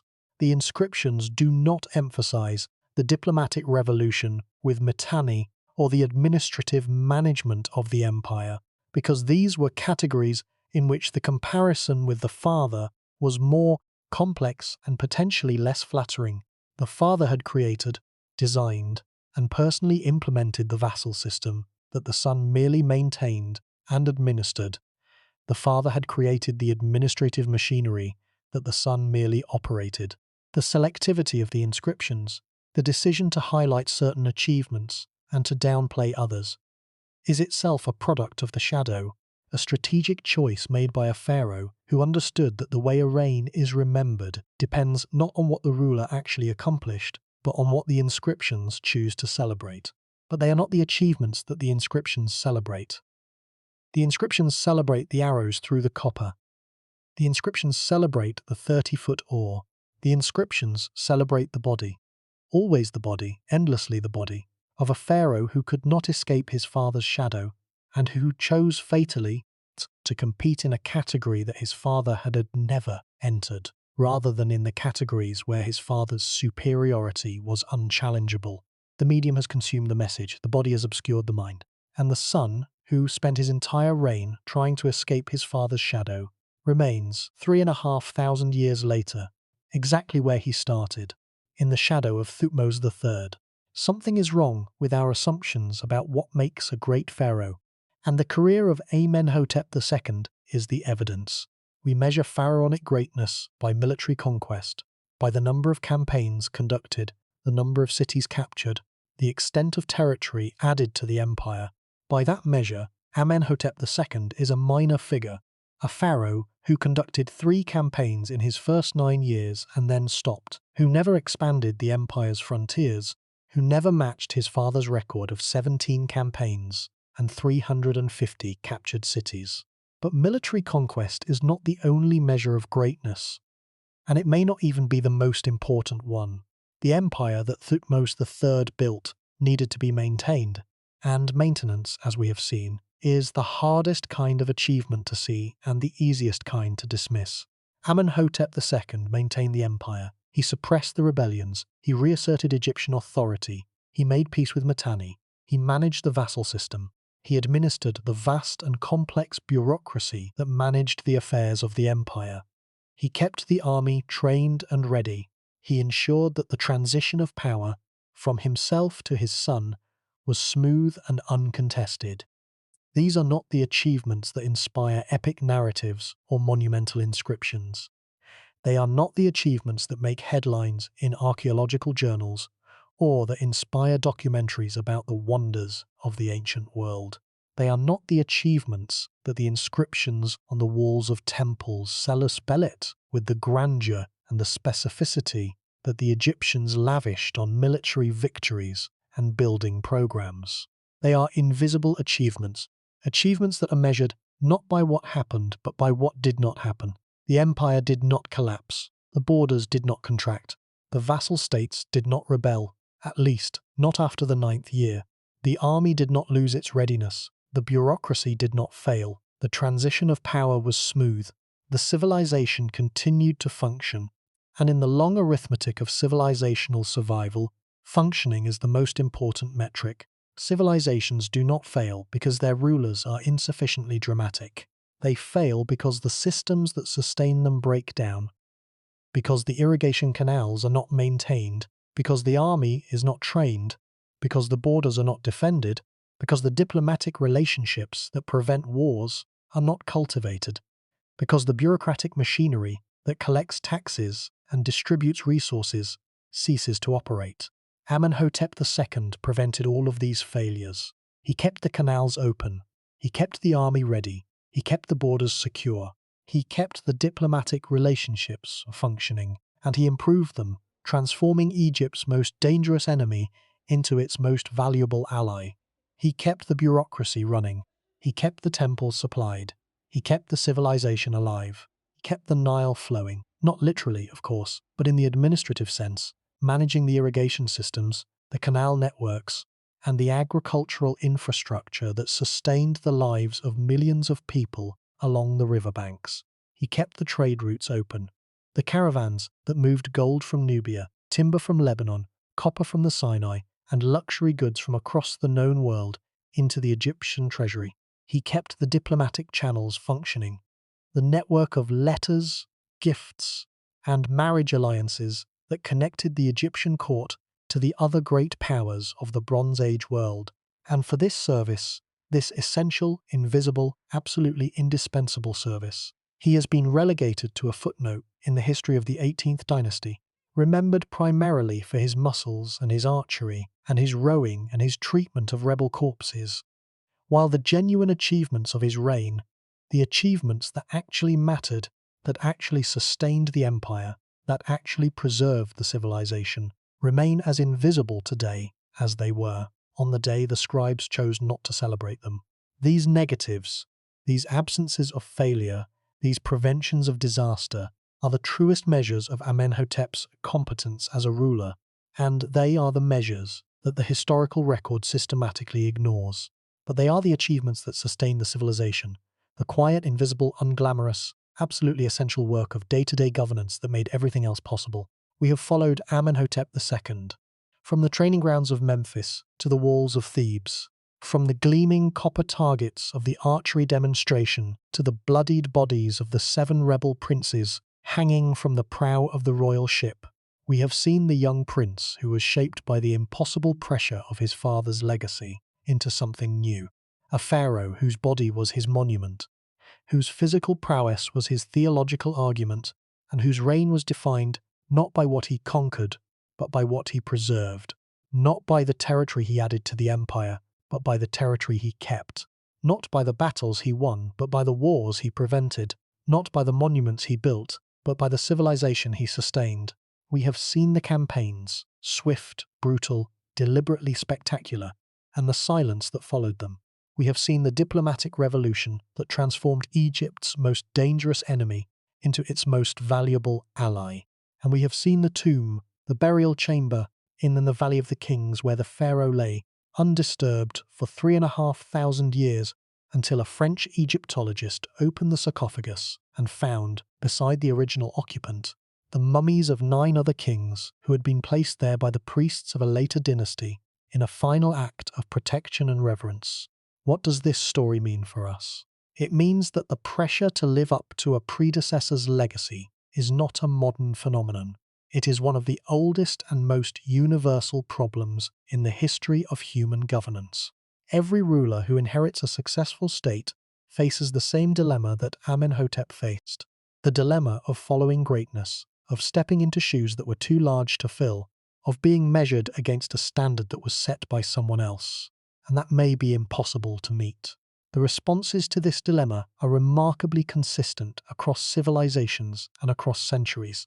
Some heirs try to emulate their predecessors and fail, crushed by the weight of expectations that they cannot satisfy. Some heirs rebel against their predecessors and forge a different path, sometimes successfully, sometimes disastrously. And some heirs, the rare ones, the clever ones, the ones who understand the game well enough to change its rules, find a way to redefine the terms of comparison, to shift the criteria of judgment, to create a new category of excellence that allows them to succeed on their own terms, rather than failing on their predecessors' terms. The problem is not merely political, it is psychological.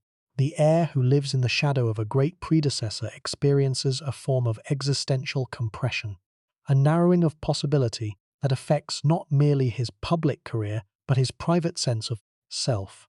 He cannot be who he is. He can only be who he is in relation to his predecessor, lesser than, different from, trying to be, failing to be. The predecessor becomes the standard against which every action, every decision, every achievement is measured. Not by the heir himself, perhaps, but by the court, the officials, the priests, the foreign ambassadors, and the historians who will write the story of the reign. The heir is not a person, he is a comparison. He is not evaluated on his own merits, but on his merits relative to his predecessor. And the comparison which is implicit in every conversation, every assessment, every historical evaluation, is a weight that the heir carries from the first day of his reign to the last. And the comparison which is written into every monument, every inscription, every relief sculpture, every archaeological report, and every modern textbook that discusses the reign, however unfair, however distorting, however destructive of the heir's genuine achievements, is permanent, built into the structure of the historical record in ways that no amount of athletic propaganda, military spectacle, or inscriptional self-promotion can overcome. Amenhotep II was one of these rare heirs. His athletic propaganda, however exaggerated, however theatrical, however calculated, was a genuine innovation in the pharaonic tradition. No previous pharaoh had ever made his physical body, its strength, its speed, its skill, its divine capability, the absolute center of his public identity. No previous pharaoh had claimed physical supremacy with such explicit and repeated emphasis. No previous pharaoh had understood, with such intuitive clarity, that the pharaoh's body was not merely a physical organism, but a theological symbol, a vessel of divine power whose capabilities demonstrated, to the court and to the kingdom, the strength of the pharaoh's connection to the gods. The influence of Amenhotep's innovation on subsequent pharaonic self-presentation is significant, though difficult to trace precisely through the centuries that separate the 18th dynasty from the later New Kingdom.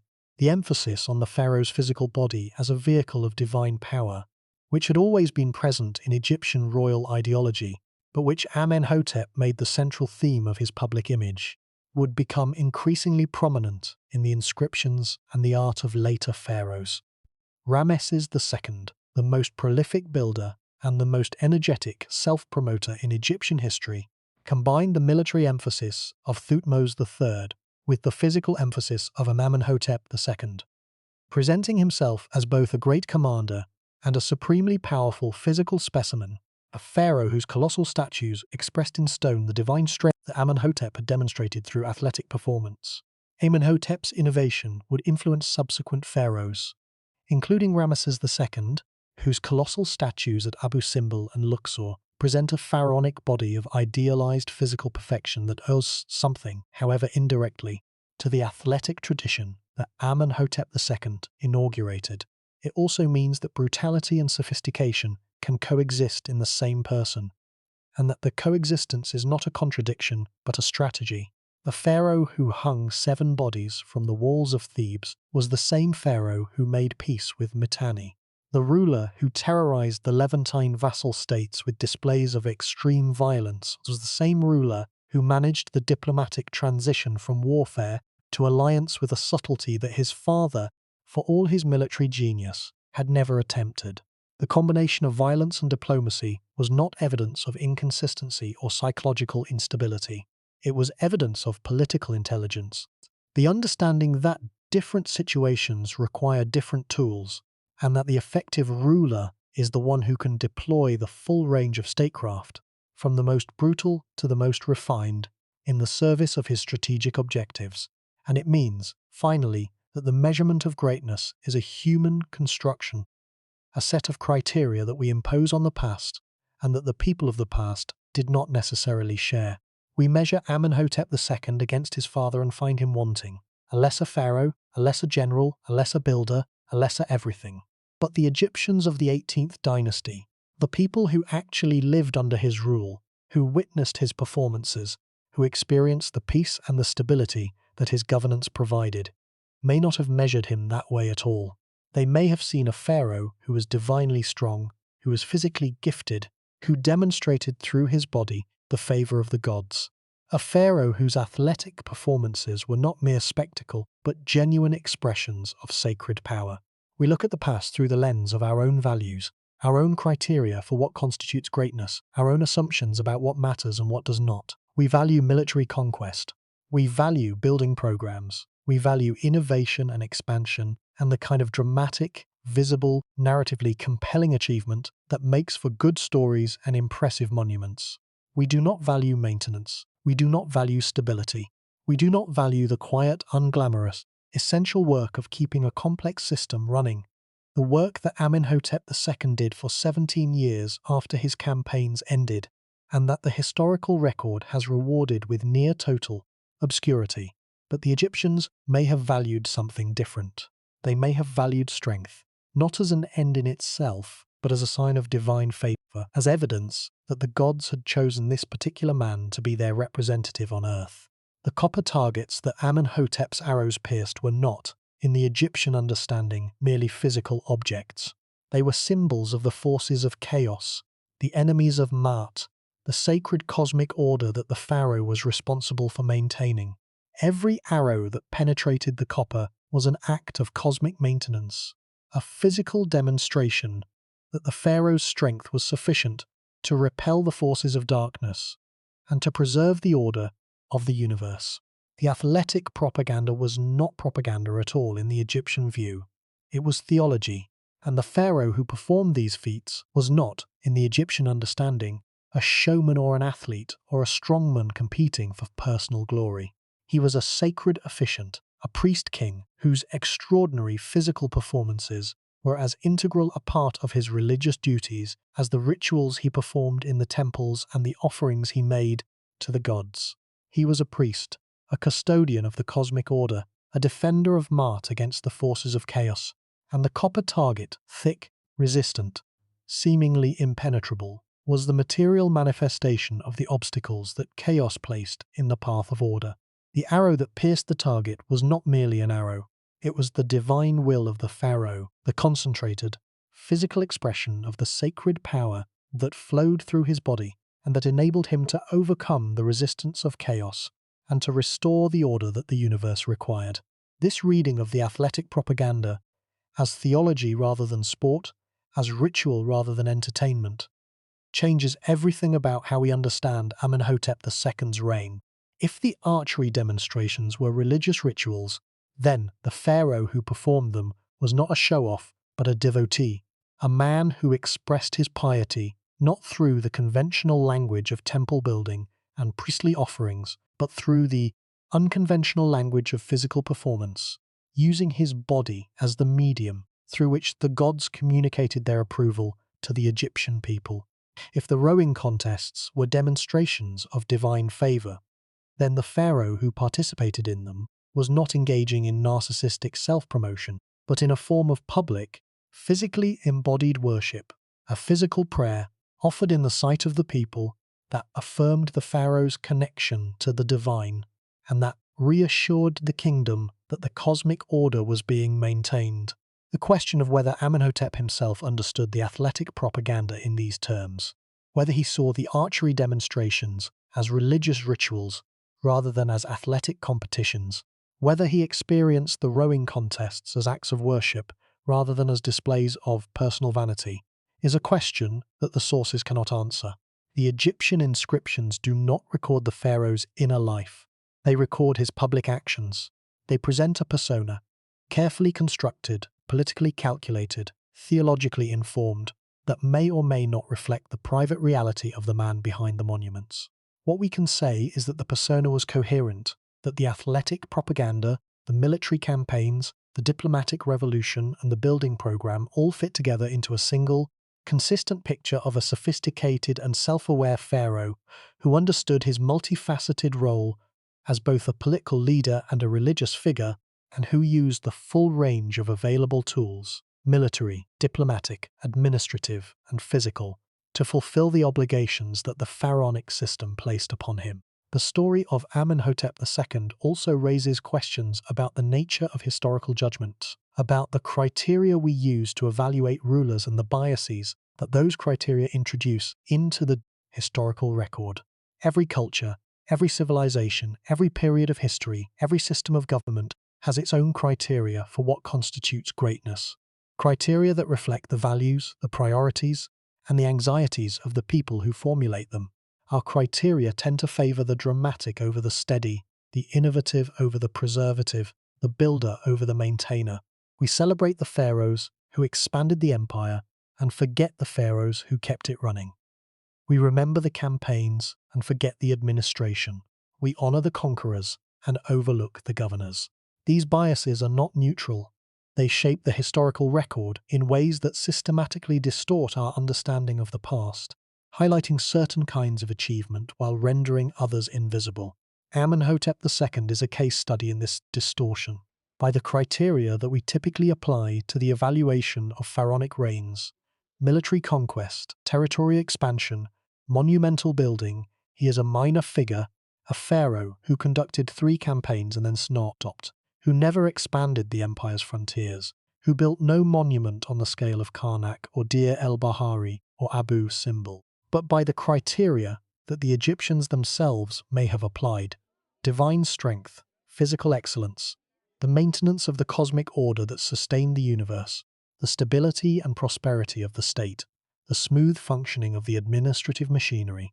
He was a success. The empire endured, the borders held, the vassal system functioned, the army remained ready, the gods were served, the cosmic order was maintained, and the pharaoh's body, the sacred vessel through which the divine power flowed, was, by the testimony of the inscriptions and the physical evidence of the mummy itself, strong, robust, well-muscled, and bearing the marks of a life lived in intense physical exertion, capable and divinely favoured. It is late. The Valley of the Kings is dark. The entrance to KV-35, the tomb of Amenhotep II, is a narrow opening in the limestone cliff face, set high in the western wall of the valley, accessible only by a steep path that the ancient engineers and craftsmen cut into the living rock of the cliff face to discourage the tomb robbers, whose depredations would eventually make the tomb a refuge for displaced kings. Inside, the corridors descend into the earth, past the well shaft that was designed to catch floodwater and deter intruders, past the antechamber with its painted walls, down into the burial chamber where the sarcophagus of red quartzite still sits in the sunken floor, waiting in the same position it has occupied for 3,500 years. The mummy of Amenhotep II was found here, in this sarcophagus, in this tomb, in this chamber. It was the only pharaoh of the new kingdom who remained through the entire duration of ancient Egyptian history and into the modern era, undisturbed in his original sarcophagus, in his original burial place, a fact that sets him apart from every other pharaoh in the Valley of the Kings, and that gives his mummy a unique significance in the study of Egyptian funerary practices through the millennia of tomb robbery and priestly intervention that displaced every other royal body in the Valley of the Kings. The body that the inscriptions described as the strongest in Egypt, the body that drew the impossible bow, that wielded the 30-foot oar, that killed 7 rebel princes with its own hands, lay here, wrapped in linen, attended by the dried remnants of the floral garlands and bouquets that the mourners had placed around the coffin 3,500 years ago, and that had dried, over the millennia, into fragile brown remnants that crumbled at the touch. So here is the answer to the question that has been building through this long night. Was Amenhotep II a great pharaoh? He was not his father. No one could have been. Thutmose III was a singular figure, a once-in-a-millennium combination of military genius, administrative brilliance, and strategic vision, whose achievements defined the Egyptian empire and whose shadow fell across every subsequent pharaoh of the 18th dynasty. Amenhotep II lived in that shadow. He was born in it, he was raised in it, he ruled in it, and he was buried in it. Everything he did, the archery, the rowing, the campaigns, the bodies on the wall, the peace with Mitanni, was shaped, in one way or another, by the impossible pressure of being the son of the greatest pharaoh who had ever lived. But he held the empire, he suppressed the rebellions, he made peace with Egypt's most dangerous enemy, he managed the vassal system, he maintained the army, the professional, standing military force that was the foundation of Egyptian imperial power. He administered the bureaucracy, he ensured the smooth succession of power to his son. He kept the machinery of the most powerful state in the ancient world running for 26 years, and when he died, the empire he left behind was stable, secure, and functional. These are not small achievements. They are not dramatic achievements. They do not make for exciting temple inscriptions or memorable monumental art, but they are the achievements that sustain a civilization, the quiet, essential, desperately undervalued, an historically invisible work of competent governance that makes the dramatic achievements of the builders and the conquerors possible. And the body that performed these achievements, the body that drew the bow and pulled the oar and killed the princes and governed the empire, lay in its sarcophagus, in its tomb, in its valley, for 3,500 years, undisturbed, unmoved. The original occupant, the silent host, the pharaoh who stayed while all the others were taken away. He was buried with his great bow, the great composite bow, the weapon that had defined his entire public identity from his earliest years as crown prince, the instrument of the archery demonstrations that had thrilled his court and terrified his enemies. The bow was placed beside his body by the priests who prepared him for eternity, a final acknowledgement that the pharaoh's body and the pharaoh's weapon were, in the Egyptian understanding, inseparable. The strength of the arm and the power of the bow were one and the same, expressions of the divine force that flowed through the pharaoh's body and that connected him, through the medium of his physical form, to the gods who had chosen him to rule. The bow that was placed beside him in the sarcophagus, the great composite bow that no other man could draw, the weapon that had defined his public identity and that had been the centerpiece of his most famous performances, is one of the most poignant details in the entire archaeological record of the 18th dynasty. The pharaoh was buried with the instrument of his claim to greatness. The priests who prepared his body for eternity understood that the bow was not merely a weapon. It was a symbol, a theological argument made physical, a declaration that the pharaoh's strength would endure beyond death, and that the divine power that had flowed through his body in life would continue to flow through it in the afterlife. The bow was the pharaoh's credential, his proof of divine appointment, his evidence of sacred strength, his ticket to eternity. The bow has crumbled. The body has dried. The flowers have turned to dust. But the sarcophagus remains. The tomb remains. The walls remain, painted with the images of the Amenhotep, the sacred text that guided the pharaoh through the 12 hours of the night and delivered him, at dawn, into the light of eternity. And somewhere in the silence between the painted walls and the stone sarcophagus, between the memory of the man and the reality of the bones, the pharaoh who was not his father, who could never have been his father, who spent his entire reign trying to escape the comparison and who never fully succeeded, rests in the only place where the comparison no longer matters. In the darkness of the tomb, all pharaohs are equal. The conquests do not matter. The campaigns do not count. The number of cities captured, the weight of tribute collected, the extent of territory governed. None of it follows the pharaoh into the underworld. The Amenhotep does not distinguish between the pharaoh who conquered 350 cities and the pharaoh who conquered none. The gods do not rank the dead by the number of their military victories. The afterlife, as the Egyptians understood it, was not a meritocracy based on worldly achievement, but a journey through darkness toward light, a passage through the hours of the night that required not military genius or administrative competence, but the sacred, secret, ritually transmitted knowledge contained in the funerary texts and the spiritual worthiness that the pharaoh's life had demonstrated. The greatest conqueror and the humblest maintainer lie the same way, wrapped in linen, surrounded by silence, attended by the painted gods who promise, on the walls that the living can no longer see, that the night will end and the dawn will come and the pharaoh will rise again, renewed, restored, and released from the shadows that defined his mortal life. Perhaps the Amenhotep was right. Perhaps in the afterlife that the Egyptians imagined with such vivid specificity, the pharaoh who had spent his earthly reign struggling with the burden of his father's legacy found, in the underworld, the release from comparison that the living world had never offered.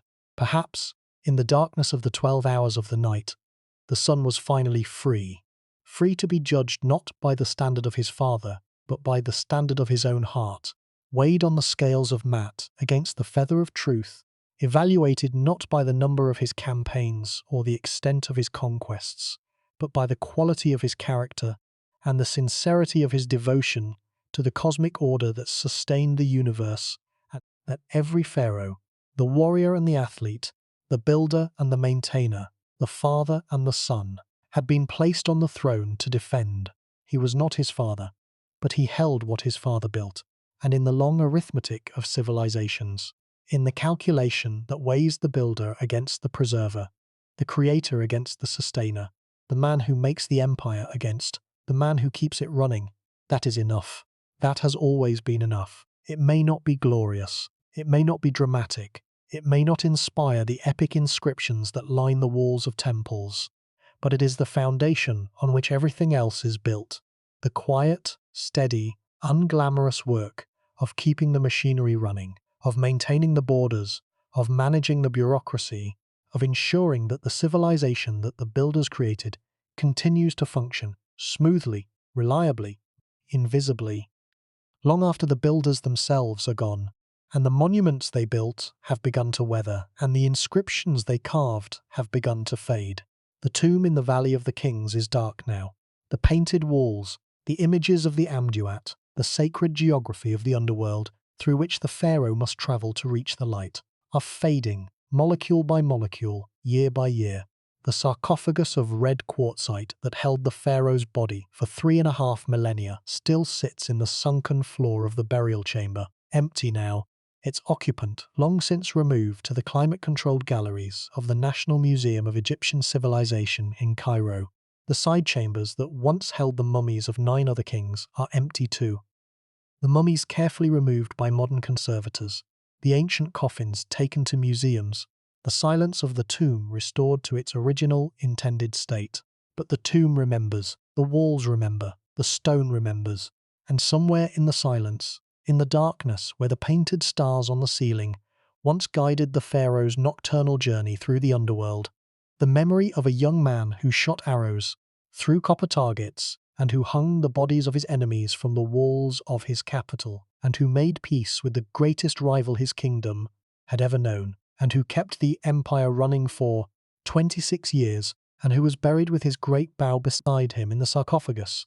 That memory endures, not as loud as his father's, not as celebrated, not as often told, but present, persistent, real as the stone of the sarcophagus, as real as the painted walls, as real as the arrow that pierced the copper target on a morning 3,500 years ago, when a young prince, barely 18, burning with the need to prove himself, carrying the weight of his father's legend on shoulders that were broader than any other man's in the kingdom, drew the impossible bow and let the arrow fly, and watched it punch through the metal and emerge from the other side, trailing a moment of perfect, undeniable, physically verifiable proof that the son of Thutmose III, the son who had been born in the shadow and raised in the shadow and who had ruled in the shadow for every single day of his 26-year reign, was worthy of the throne that his father had made the most powerful seat of authority in the ancient world. The proof was temporary. The arrow has been lost. The copper target has been lost. The training ground at Memphis has been buried under centuries of agricultural sediment and urban development. The bow has crumbled, the body has dried, but the claim, the bold, defiant, ultimately futile claim that the body could serve as the measure of the man, that physical excellence could substitute for military genius, that the son could escape the father's shadow by redefining the terms of the competition, that claim endures. It endures in the Sphinx Stela. It endures in the Amada inscription. It endures in the memory of a pharaoh who tried harder than any other ruler in Egyptian history to prove that he was enough, and who, in the trying, revealed both the magnificence and the limitations of the human response to the burden of inheritance, the weight that every successor carries, the shadow that every great predecessor casts, and the courage that it takes to step into that shadow and do, not the dramatic and the spectacular, but the essential and the necessary. He was not his father. He could never have been his father. No one could have been. The shadow of Thutmose III was too deep, too wide, too permanent for any successor to escape. And the 3,500 years that have passed since both men died have only deepened the shadow, as the annals at Karnak have continued to tell the father's story, while the son's story has faded into the half-light of specialist scholarship and archaeological footnotes. The shadow was too deep, the legacy too vast, the standard too high. But he was enough. He held the empire together. He kept the hard-won peace with Mitanni. He maintained the order. he proved, through his body, his campaigns, his diplomacies, and his governance, that the son of Thutmose III was worthy of the throne, not the greatest pharaoh, not the most innovative, not the most celebrated, not the most frequently remembered, but worthy, competent, sufficient, and in the long, unforgiving, merciless arithmetic of civilizational survival, worthy is enough.